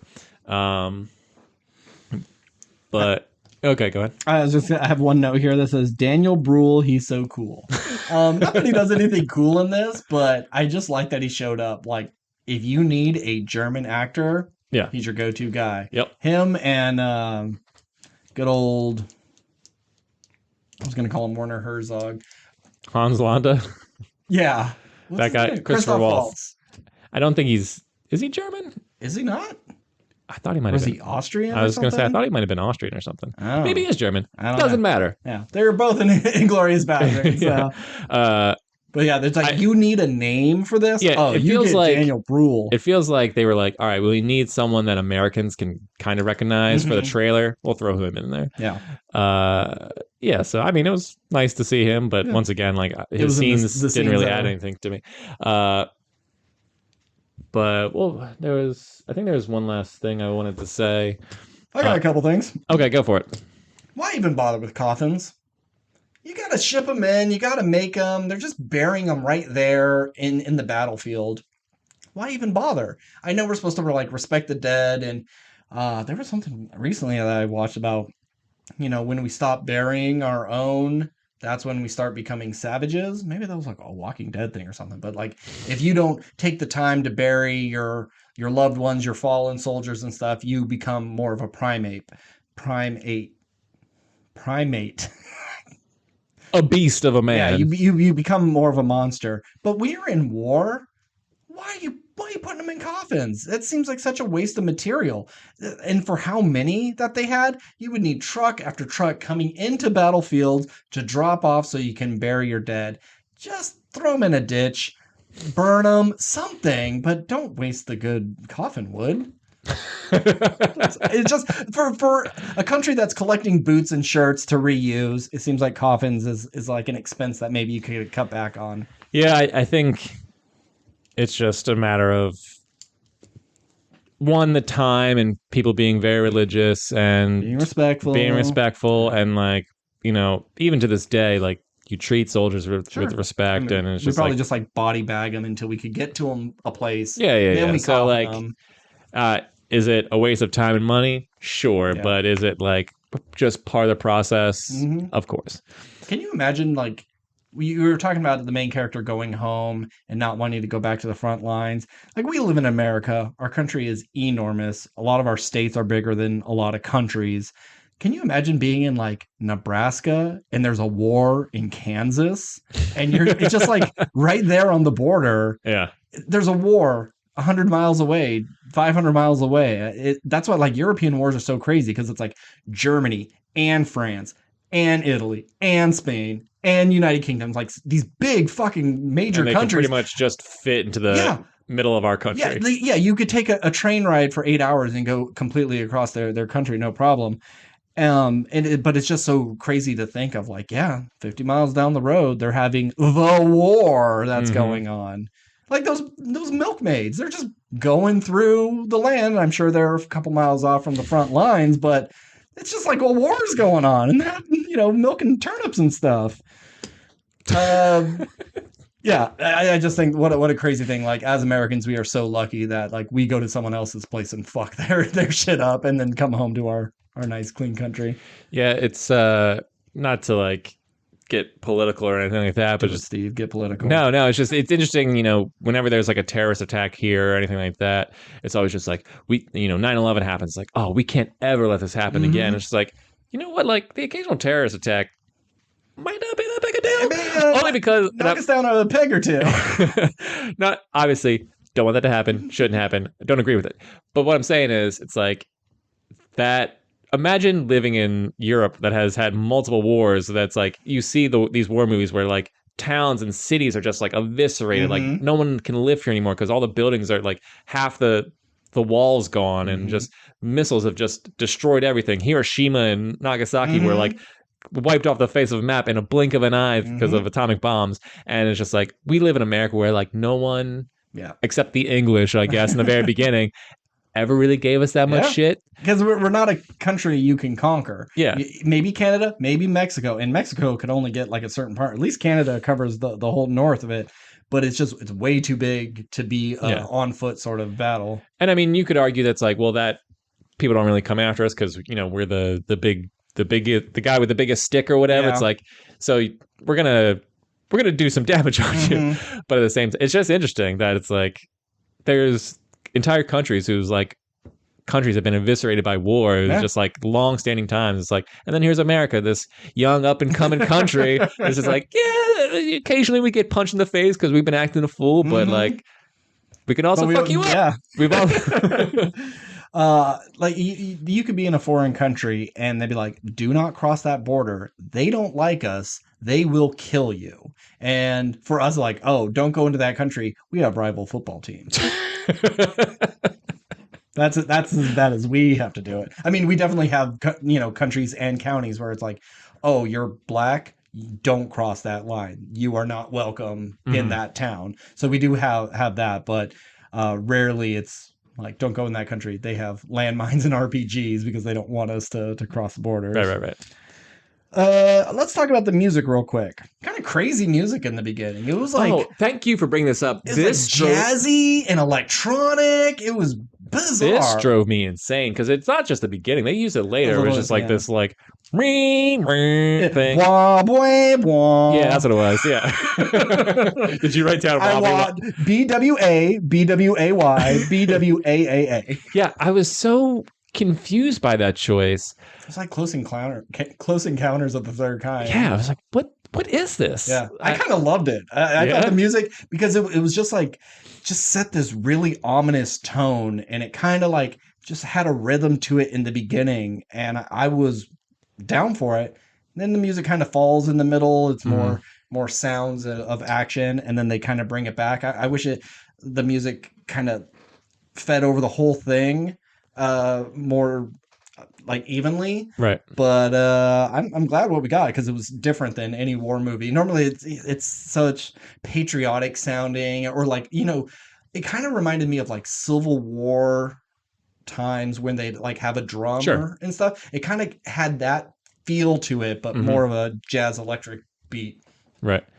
Yeah, it felt very like reminiscent of like a Nolan film or something. Yep. And which I'm never really against. And like tonally, I think it fit, but the only reason I have a problem with it is that it does take me out of the movie, because it's so in your face and jarring, and it's just like you can't help but be like sucked out of the movie because you're hearing this thing that just seems unnatural. Yeah. If they put like a Dead Mouse song in the middle of this, you'd be like, what the fuck is this? And then here's Leanne Rimes. Like, come on, man.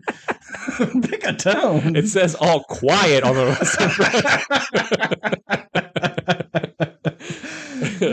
good one. Oh, thank you. But yeah, I like the music, even if maybe it didn't fit as perfectly, but whatever. The last note I have is just like, what was the point of all this? And it really is, because there is no like driving conflict with characters. It's just a worldly conflict. And so it is just like this evil cyclical nature of war.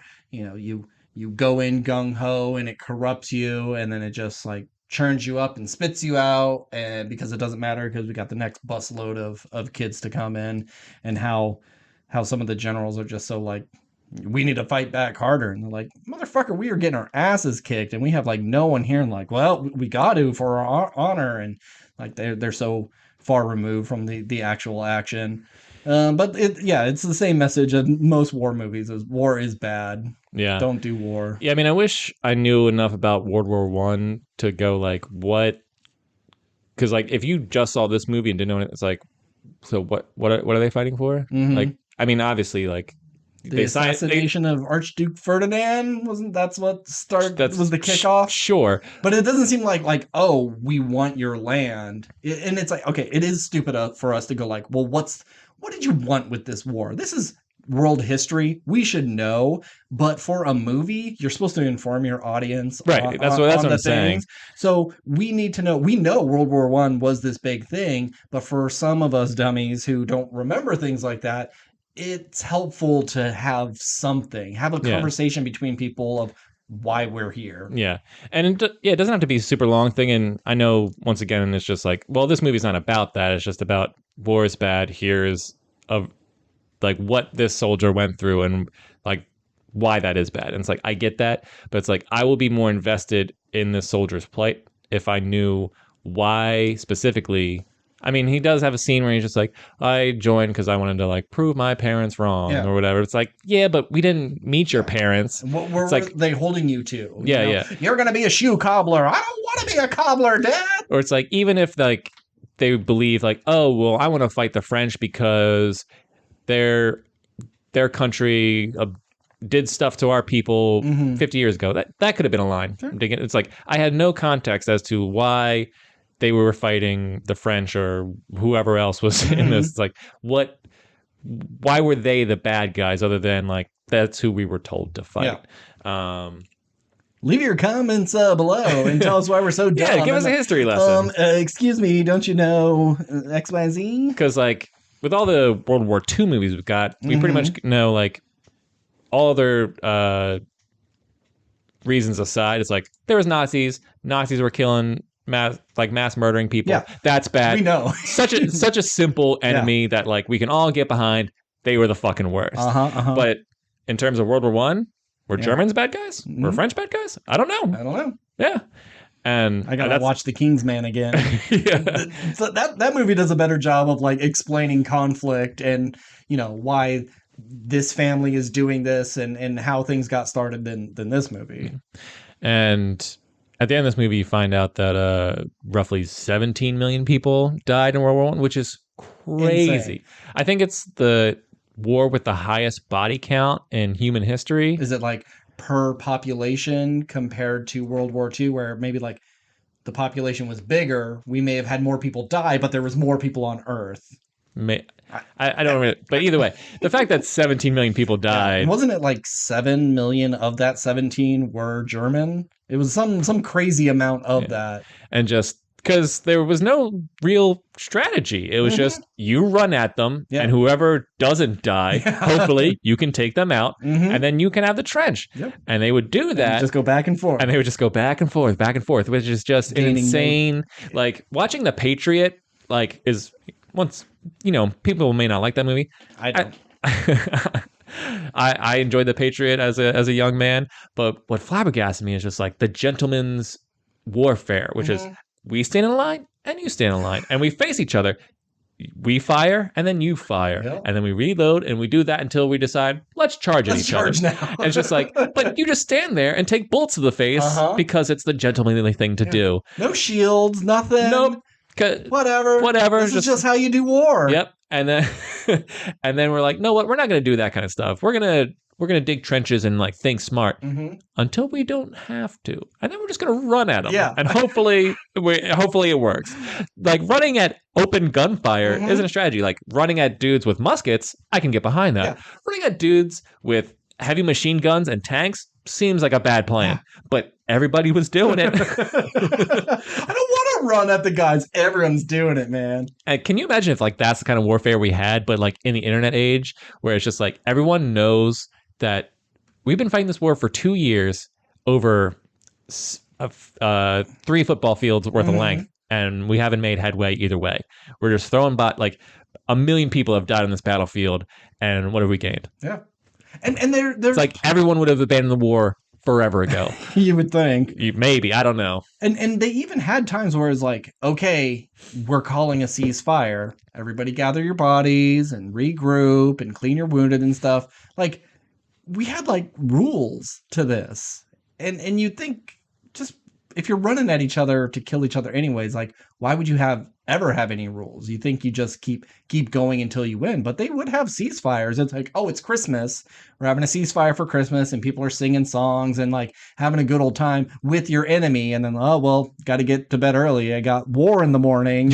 And that's why, like, going back to my thing at the beginning, war is the stupidest fucking thing. It's like you have rules about this horrific ways that you can and can't kill people. And, oh, you can't have this type of knife because it's against the Geneva Code, because you can't create a suture that can stitch up wounds. And like, it just seems so stupid. You're okay with killing them at any means necessary, except you can't use this and you can't use that. It's like all or nothing, preferably nothing. Yeah. It's such a stupid fucking thing.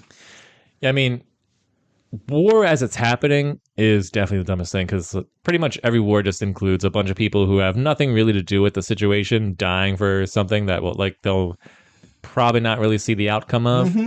But also, like, you'll be remembered in history. You'll be the generation's greatest kids and stuff. I'm like, you're not.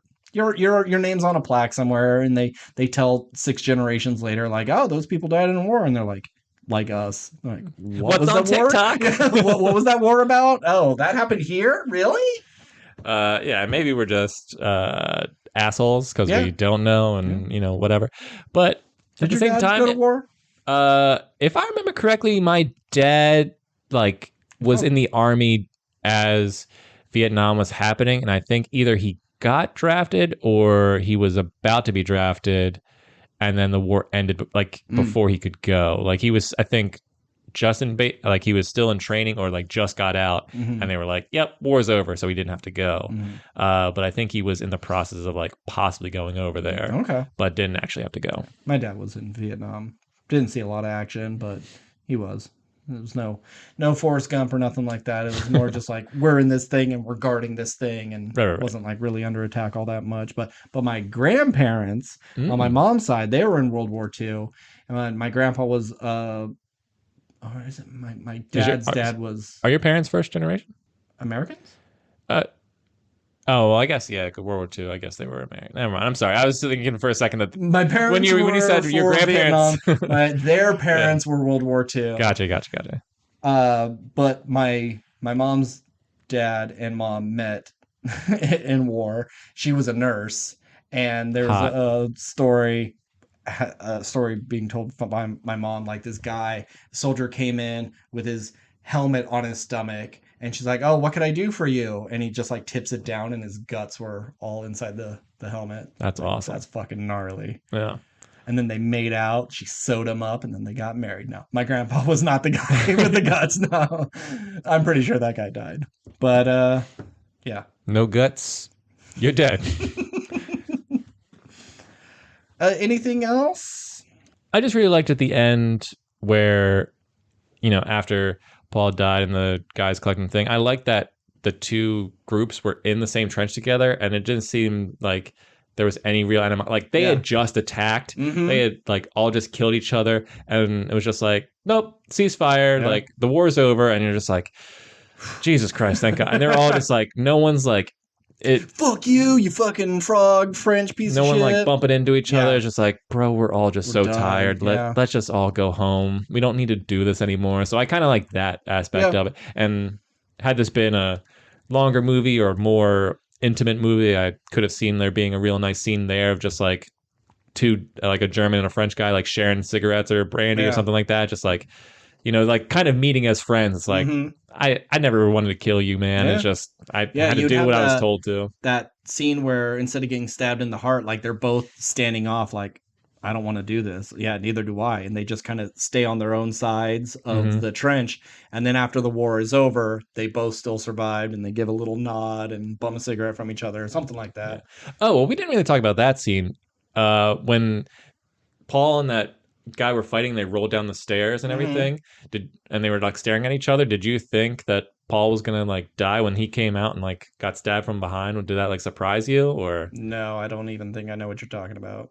The reason Paul died was because he got stabbed from behind by a bayonet. He was fighting a French guy, and they were like, and then they rolled down the steps inside, like, so they were under, like, in a bunker, and they were just staring at each other, and you could hear outside, it's like, 1 minute until the war's over kind of thing. It was just like, it's like almost a ceasefire. 60 seconds on the clock. Yeah, which was just like, so they're both looking at each other just like, we can not do this when we both leave. Oh, yeah.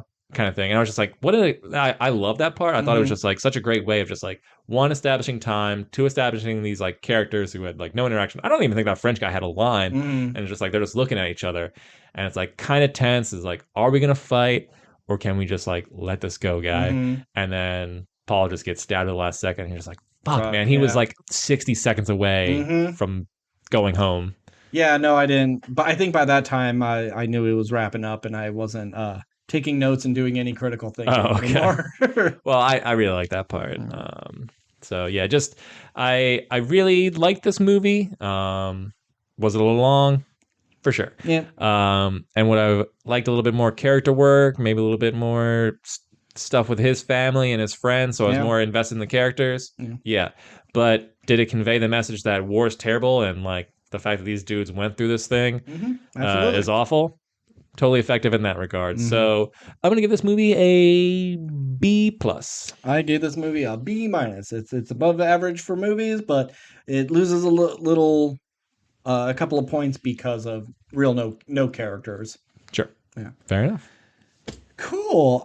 Real quick, I know we already talked about our main topic, but I did consume a thing. Oh, okay. That I wanted to talk about. Arby's has a Diablo chicken.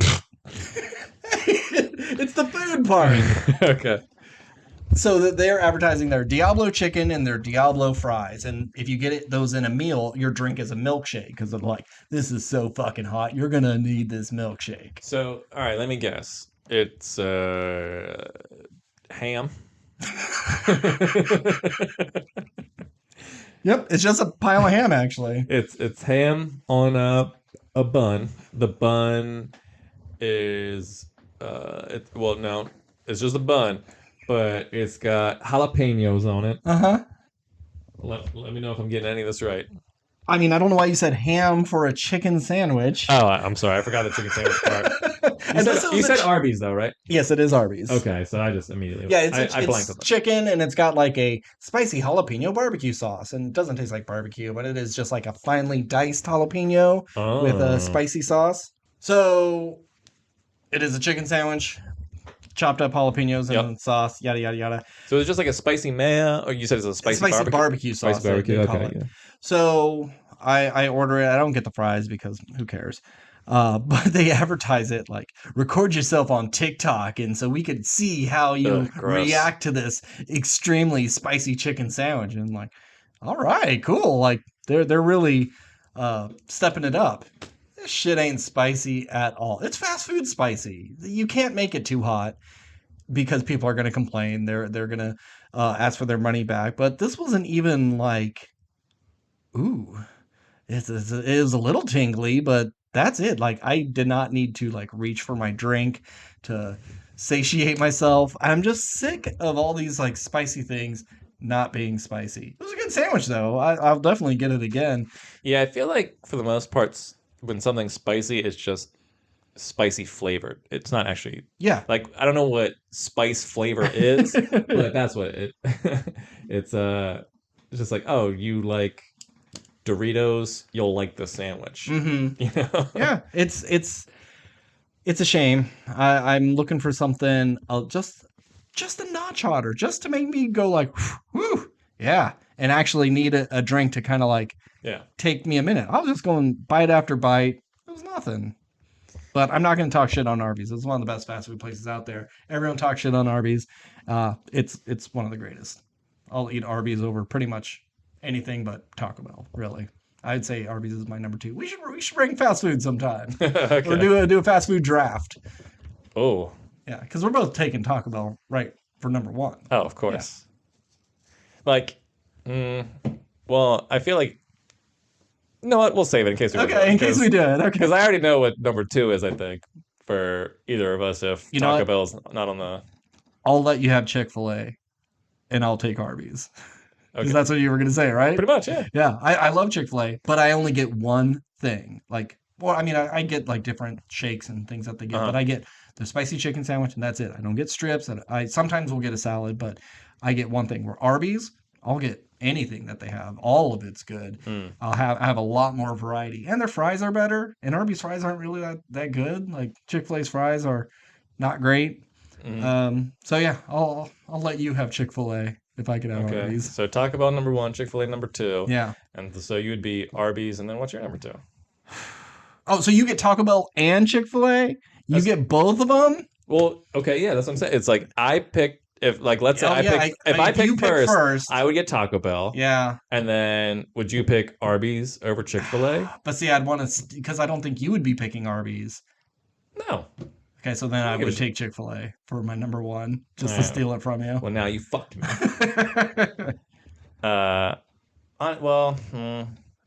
Honestly, it's hard. Well, no, you might as well just do it now. Okay, do it. Yeah. So, well, you know what? Hang on. Let's do it this way. To be fair, instead of just like talking it out, forget everything we just said. We'll roll to see who gets first pick. Okay. Because that's technically how it should be. How it should be. Okay. Now, is it if I get first pick, you get second and third pick, and then it comes back to me? It's just, oh no, that's really only for rotation stuff. Yeah. Right? One-on-one is back and forth. Yeah. It's unfortunate that like you can kind of get yours done first. But... Oh, it hit the wire. What'd you get? I got a 6. 6? 20! Jesus Christ. 20! All right, what's your first pick? Taco Bell. God damn it. All right, well, now I'm taking Chick-fil-A. Okay. Wait, were you going to say something? I was just going to say I always get the one thing. Yeah. But I've eaten Chick-fil-A more times than any other fast food place in the past year. It's like I never get tired of that one thing. So I'd much rather have the best. As Brennan would say, you order the same thing every time? No, I order the best thing every time. So my number 2 is Arby's. All right. Well, let me pull up a list of fast food places because I feel like I'm gonna forget some, and maybe But that's the whole point. No, I should be able to like. Okay, you can do your research. You don't have an automatic like this is your third technically. I mean, I think I do. It's just I want to, be. And hey, you could pick stuff that's from other states that we don't have here. Yeah. I'm gonna go. I like their burgers better at Burger King, but I feel like once again, I only get one thing at Burger King, where at McDonald's, I could eat anything in the So I'm going to pick McDonald's as my number 2, surprisingly, even though I almost never go to McDonald's. Okay. My number 3 is Popeye's Chicken. Not a huge variety of stuff, but I like it. I don't know if I've ever had Popeyes. Really? If I did, it was get their like spicy strips with some blackened ranch. I also highly recommend their cinnamon apple pie. Best dessert pie from any fast food place. Okay. Well, I don't want to go 2 burger places back to back, even though they're pretty much all burger places. I'm gonna go. I'll go KFC because KFC surprised me sometimes, and I've gotten some pretty good stuff from KFC. Your list is gross. And you have 2 fried chicken places on your list. Chick-fil-A is vastly different than Popeyes, sure, though. But I mean, it's not like we said. And I like chicken more than and we didn't set anyway. rules of like this is all you could ever eat in your life. Yeah, I'm trying to be having a little variety. So my number 4 is Panda Express. Okay, well. I think I've had Panda Express one time in my entire life. Where do you eat? But Panda Express is like the only Asian fast food place, right? They're like what? Probably, yeah. Okay. I'm gonna go Subway. I've eaten a lot of subs in my time. List is fucking nasty. Just because you worked at Subway and you hated it and it's gross doesn't mean I have. There's better sandwich places like Jersey Mike's, Jimmy John's, all vastly superior sandwich Never places. been to those. I don't know if they would be fast food places. I guess they are, but I don't think about it. Yeah, they are. Look, man, I've gone to the basic places. Yeah, you're a basic bitch with this terrible list. Look, man, you have McDonald's as your number 2. When it's good, it's good. But McDonald's is not good. And I'm loving it, baby. Yeah, tell yourself that. Okay, so Subway is yours. So many choices. Oh, God forbid I pick from the most popular chain restaurants on the planet. I'll say... Are we doing 5 or are we just 5. going? Okay. Yeah. So I'll say for my last one... I regret picking KFC. I'm going to go with Chipotle. Even though I don't think it is great, I'm just adding some variety in my list. Okay. I can only think of fast food places that are around here. It's like there's Hardee's, there's Sonic, Wendy's. I don't care. All those you can lump them together for me. I mean Burger King I haven't picked yet, but Burger King I've eaten at recently. Christ, it's so do I want to get something? Pizza. Oh, pizza. Oh, does Domino's count? Yes. Oh, Domino's would have been probably number 2 then. Domino's is the fucking jam. Of course it counts. Yeah, so Domino's for sure. Okay, so you went Chick-fil-A, McDonald's. No, Taco Bell. No, I got Taco Bell. Oh, that's right. Fuck. What's my list? Chick-fil-A, McDonald's, Subway, KFC, and what was your last pick? Oh, and Domino's. Domino's, yeah. Wow. Not a great list. You're supposed to fight me on this, Steve, and you're supposed to justify it and say why my list is so bad. But you can't because my list is great. They got a nice variety of shit. I don't know your list. I shouldn't have said Chick-fil-A because Taco Bell is my kind of quote-unquote Mexican food place. So if I was going to take away that, I would probably put Jack in the Box there. Because Yeah, I don't think I've ever had Jack in the Box. What's your list? we're going Taco Bell, Okay, Taco Bell, great. Arby's, Mid. Okay. Popeyes. Never had it. Oh, Panda Express. Never had it. Jack in the Box. Never had it. Yeah, so you can talk all this shit about my list, but my list has a track record of being delicious food that feeds millions of people every year. Where like your list, Burger King's better than McDonald's. Popeyes is better than KFC. Any sandwich place is better than Subway. Your Domino's is good. Your I haven't been to Chick-fil-A's McDonald's. good. Have you been to Burger King recently? I go Their to shit is expensive. McDonald's is pricey too now. I went to McDonald's and got like a breakfast thing. It was like one breakfast meal and a pastry thing, and it was like $13. McDonald's used to be the cheap food. It's not cheap anymore. But when I go to Burger King, I'd say price equivalent or less because I use the app and I get discounts. But quality is so much better. And I'm going to cut this out because it's embarrassing. Do I eat Burger King? I eat Burger King almost every day, Steve. It is the closest thing to my work. I don't like McDonald's and I don't like Wendy's, and Wendy's is fucking expensive. Wait, you don't like McDonald's? When we worked at we were eating McDonald's all the time. I've grown and that out of shit it. was slamming. Grown out of it. Unless it's their breakfast food, I don't give a shit. Because it's like I don't want their Big Macs or their quarter pounders. I don't want their big stuff. It's like just give me a double cheeseburger. Give me something cheap. Whereas with Burger King, I do like their more expensive stuff. I think it's of a higher quality. But yes, I eat there 4 to 5 times a week because I can eat a meal for $5. They all know me there. They give me discounts. And I know Nick is probably throwing up right now because he doesn't like Burger King very much.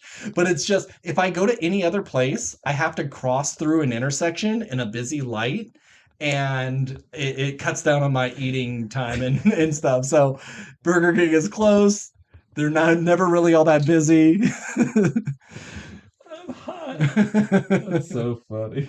Yes. The Chick-fil-A people, like, you go to Chick-fil-A and them knowing your name and calling you Mr. Ben, and like, I just thought that was just good customer service because that's what Chick-fil-A is. Yeah. But I have a reputation. Most people go to bars and it's like, oh shit, here comes Ben. No. They got you rubbing Coke nice and ready. But it's like, no, Ben's got fast food. Yeah. He's a fast food regular. Because like I bring them free chips a lot of times. So when I go to Arby's, that's the first thing. Hey, you got free chips for me? I was like, no, sorry. But if I do, my meal's free. I get whatever I want. I get the biggest fucking thing. I get a dessert. I get a milkshake, whatever it is, and I get it all for free. I go to like the Popeyes I would go to. Dude was great. I give him a box of chips and I'd like, oh, 1 apple pie, please. And he'd give me 2. And I'm just like, Jesus Christ, I don't need 2 pies. Shouldn't be eating the 1, but now you're giving me 2. But they've had a lot. He knows you're good at eating, you fat bitch. But they've had like some turnover in their employees. So, I'm not known there. So, yeah. Yeah, I'm the fast food alcoholic of this town. Oh, Christ. But I would trade my last. Well, if I could bump up Domino's to number 2. Mm-hmm. Get rid of KFC. Get rid of KFC. Get rid of Subway. Get rid of McDonald's. I'd trade those 3 for Chick-fil-A. I would give you up. already have Chick-fil-A. I mean Taco Bell. Oh, sorry. okay. You'd give up the 3 to get that 1. Yeah. Okay. I would give up my list for Taco Bell, Chick-fil-A, and Domino's. And then you could. And then I'd get rid of every other Everything restaurant else? on the planet. Okay. I don't care. I'll Not restaurants, but like fast food places. If I had those 3, I'd be content. Yeah. Yeah, I don't blame you for that as well. I'll take Taco Bell over mostly anything. Yeah. I don't even get Taco Bell that much, but god damn, that shit's slamming. Mm-hmm. Bring back the volcano quesarito. For real. We've had like 6 returns of nacho fries, but no volcano stuff. We've gotten the grilled cheese, grilled stuffed burrito. That's what it's called, right? Grilled burrito? Is it called a grilled stuffed burrito? Sure. Whatever. The grilled cheese burrito, which is just their normal burrito, and then they throw some cheese on it before they grill it, and it gets cooked so much that like it's greasy and you can't pick it up with your hands, and it doesn't add anything to it. That's come back like 4 times. Fucking rolled tacos, also known as taquitos, have come back multiple times, but volcano stuff? What the fuck? I think in my very limited research of it, it was just not a huge seller, which I get like, and that's Spicy stuff doesn't sell as well. Yeah. But everybody does it. at once. And you, I think it could make a positive return, especially because I feel like every restaurant has to do like a spicy sale. It's like, oh, is Chick-fil-A going to do spicy chicken nuggets? Mhm. Oh, here's our new jalapeno burger Yeah. or our Diablo ass blaster or whatever. It's just like, Hot Ones is the biggest show right now where like Hot Ones, I don't even know if it was like around when the quesarito was out or it was just like in its early stages. Like spice is where it's at, baby. I know. Bring it back. I think it could do okay. Yeah. Or it would just be the McDonald's Szechuan sauce thing and just like be popular for a week and everyone's like, oh, you know what? This isn't as good as I remember. Fuck it. I wonder if it was a manufacturing thing. Like there was a falling out. Oh, we got too many pig hooves in the sauce and that's over the limit. We can't do it anymore. Or if it was just bad sales. Let me ask you something, Ben. Yep. What would it take? Like, what article would have to come out where you go, like, I will not eat Taco Bell? It all looks the same. It all tastes the same. It won't necessarily cause you any adverse health conditions other than what it already does. Maybe the occasional, like, diarrhea or whatever. But that's just, like, par for the course. Yeah. But, like, is there an ingredient where you'd go, like, I can't justify eating this no matter how good it is? Well, I've already proven like corporations, their ideologies don't affect me. Like Chick-fil-A is run by shitty people. I guess Taco Bell is run by shitty people. They donate to bad things, so that doesn't affect me. At this point, I assume any company that makes over 500 or just makes over $1 million. Yeah, if it's really a corporation, it's evil. Yeah, pretty much. But is there a thing like if they were openly saying like we grind the cats in the back, like? We just pick them up from the pound and we grind them, and you could hear the screams of cats as they're making my, cat loco taco. I probably would boycott that. But yeah, it would have to be something really stupid like, oh, we're putting a pound of cilantro on everything. Like, well, you fucking ruined it. I don't want fucking cilantro. That's nasty. So if they start doing like real authentic Mexican street tacos where it's like a small shitty tortilla, beef, onions, and cilantro, yeah, that's what Taco Bell became. I wouldn't eat there anymore because street tacos suck. I like the idea. It's like, no, they could have rat turds in it because that all just gets like it gets mixed in. It gets mixed in, and like they put all whatever it is, and it's like you can't taste that shit. Yeah. But it's like, oh, you put cilantro on there. Yeah. There's no disgusting. No, I can't taste the rat turd. I can taste the cilantro. I could probably eat a rat. I can't eat a rat that's been rolling around in cilantro. So yeah. You ruin the rat. Yeah, the rat has a flavor to it that gets ruined by that soap cilantro flavor. But you like cilantro, right? Or are you one of the soap people? What? There's soap people. Yeah, like people like me don't like cilantro because it kind of tastes like soap. There's a genetic thing to people that when they taste cilantro, it tastes like soap, and some people like it regardless of that, and some people don't taste it. So when you eat cilantro, does it taste like soap? I don't know if I've had enough cilantro to. Steve, you gotta open up your eating habits. So many things you haven't. I mean, I'm sure I've had it, but it's been mixed in with other stuff. But I have been working with cilantro recently for my new job, and I do catch its odor. Mm-hmm. So I will see if I can taste test some. Do it. There's cilantro in sushi. Only on one particular sushi on our the Mexican street taco sushi roll. No, it's on the coconut shrimp. Okay. Yeah, that's another weird. But it's just like a garnish. It really, it's more like the green makes sushi pop. Yeah. But like just opening up the smell of it is very pungent. Mm-hmm. So I'm just like, I can tell I probably don't like this just from the smell of it. But yeah, when I look at cilantro, I'm just like, oh, that must be in like the kale territory, and I fucking hate kale and stuff because it just cuts through everything. Yeah. So I'm gonna guess that I hate cilantro, but I can't give you an honest opinion. Next week, I want a cilantro update. Yeah. Okay. And you could take that idea, the Mexican street taco sushi roll. That's the next thing. Sushi is pretty basic. Mm-hmm. I would say, like you got your rice, your seaweed, and your fish of some kind. We haven't had any like hybrids of that. Like, where's the American cheeseburger sushi roll? I think that's my plan. Is I'm going to learn everything there is to know about sushi, and then branch off and just ruin it, ruin this ancient art form that's been done and sushi just nachos. yep. Yeah, like, oh, you don't cut it. You keep it in the thing, and it's just the sushi burrito. You Sushi know, you make it burritos, even sushi bigger. pizzas, sushi burgers. Yeah. I'm gonna do all the sushi. Steve Sush. Sush Steve? Sush Steve. Chef Sush Steve. That's rolls right off the tongue. All on the Western Front. It's a play on words. It means quiet, but also it's sushi, you know? And it's on the Western side. American sushi, all sushi on the Western Front. Pitching it right now. It's a fucking Bob's Burgers thing. Yeah. All right. Anything else about any of the things we were talking about? You I laughed when I started talking about Diablo Chicken. I added another half hour to this podcast. No, I don't think so. I'm glad that movie didn't suck. Yeah. Because I feel like we've dealt with some mediocre to sucky Mediocre to things bad, recently. yeah. So the fact that it was a 2.5 hour movie that I wasn't bored or Yeah. hated or anything, it was nice. I know I'm excited for Black Panther 2. I know you don't give too much of a shit, but of any of the movies, this is the one you would look forward to the most, right?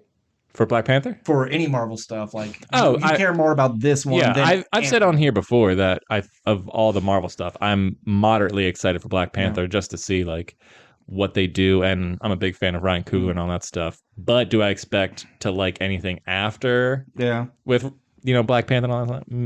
Probably not. Maybe we'll see. But I'm excited for the menu. I think that's going to be great. I saw that there was a trailer, but I haven't watched the menu trailer. Really? Oh, I've been seeing trailers before movies for a couple weeks and months now.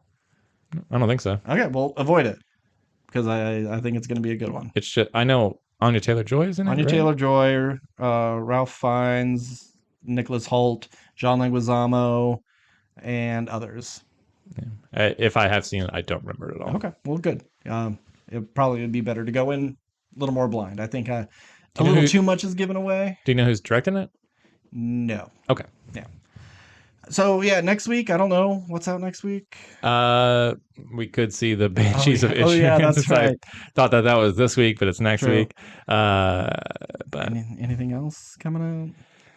I mean, I guess we can find something cool on all the streaming services and find something good. Probably something. Oh, did you see the trailer for 1899 or whatever? It's like the Titanic-like ship, and they go to rescue this other ship, but maybe there's other more nefarious things afoot. It looks possibly sci-fi or might be set in the Bermuda Triangle. I don't know. No, that's a big major release too. On Netflix. I mean, it's from the people who made Dark, so it is. Oh, okay. You can watch it dubbed or in a foreign language or whatever. I really got to get through Dark. I've heard nothing but great things about it. It's been on my list, but it's like, oh God, 3 seasons. I watched like the first 4 episodes, and it was like, who the fuck is who and what?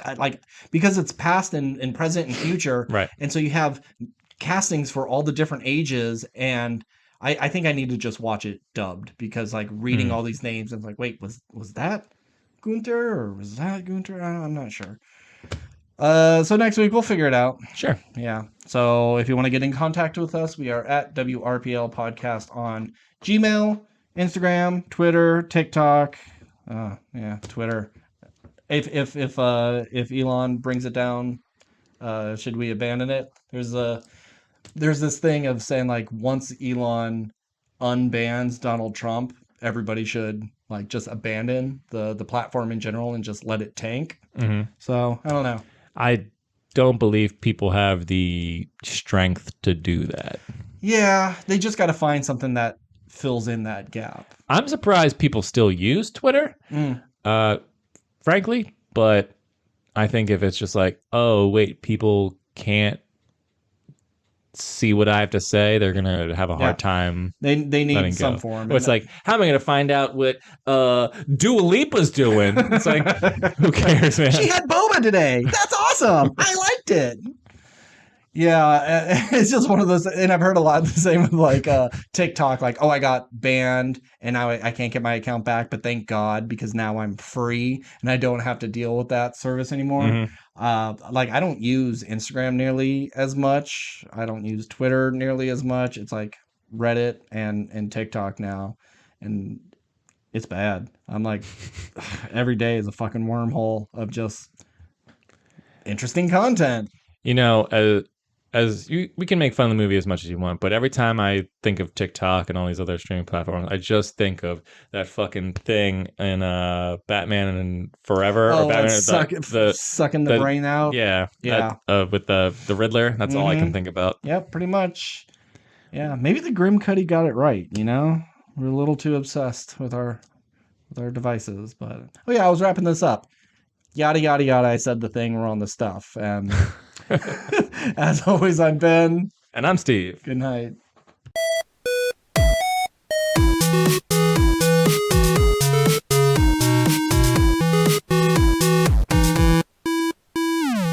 I can't taste the rat turd. I can taste the cilantro.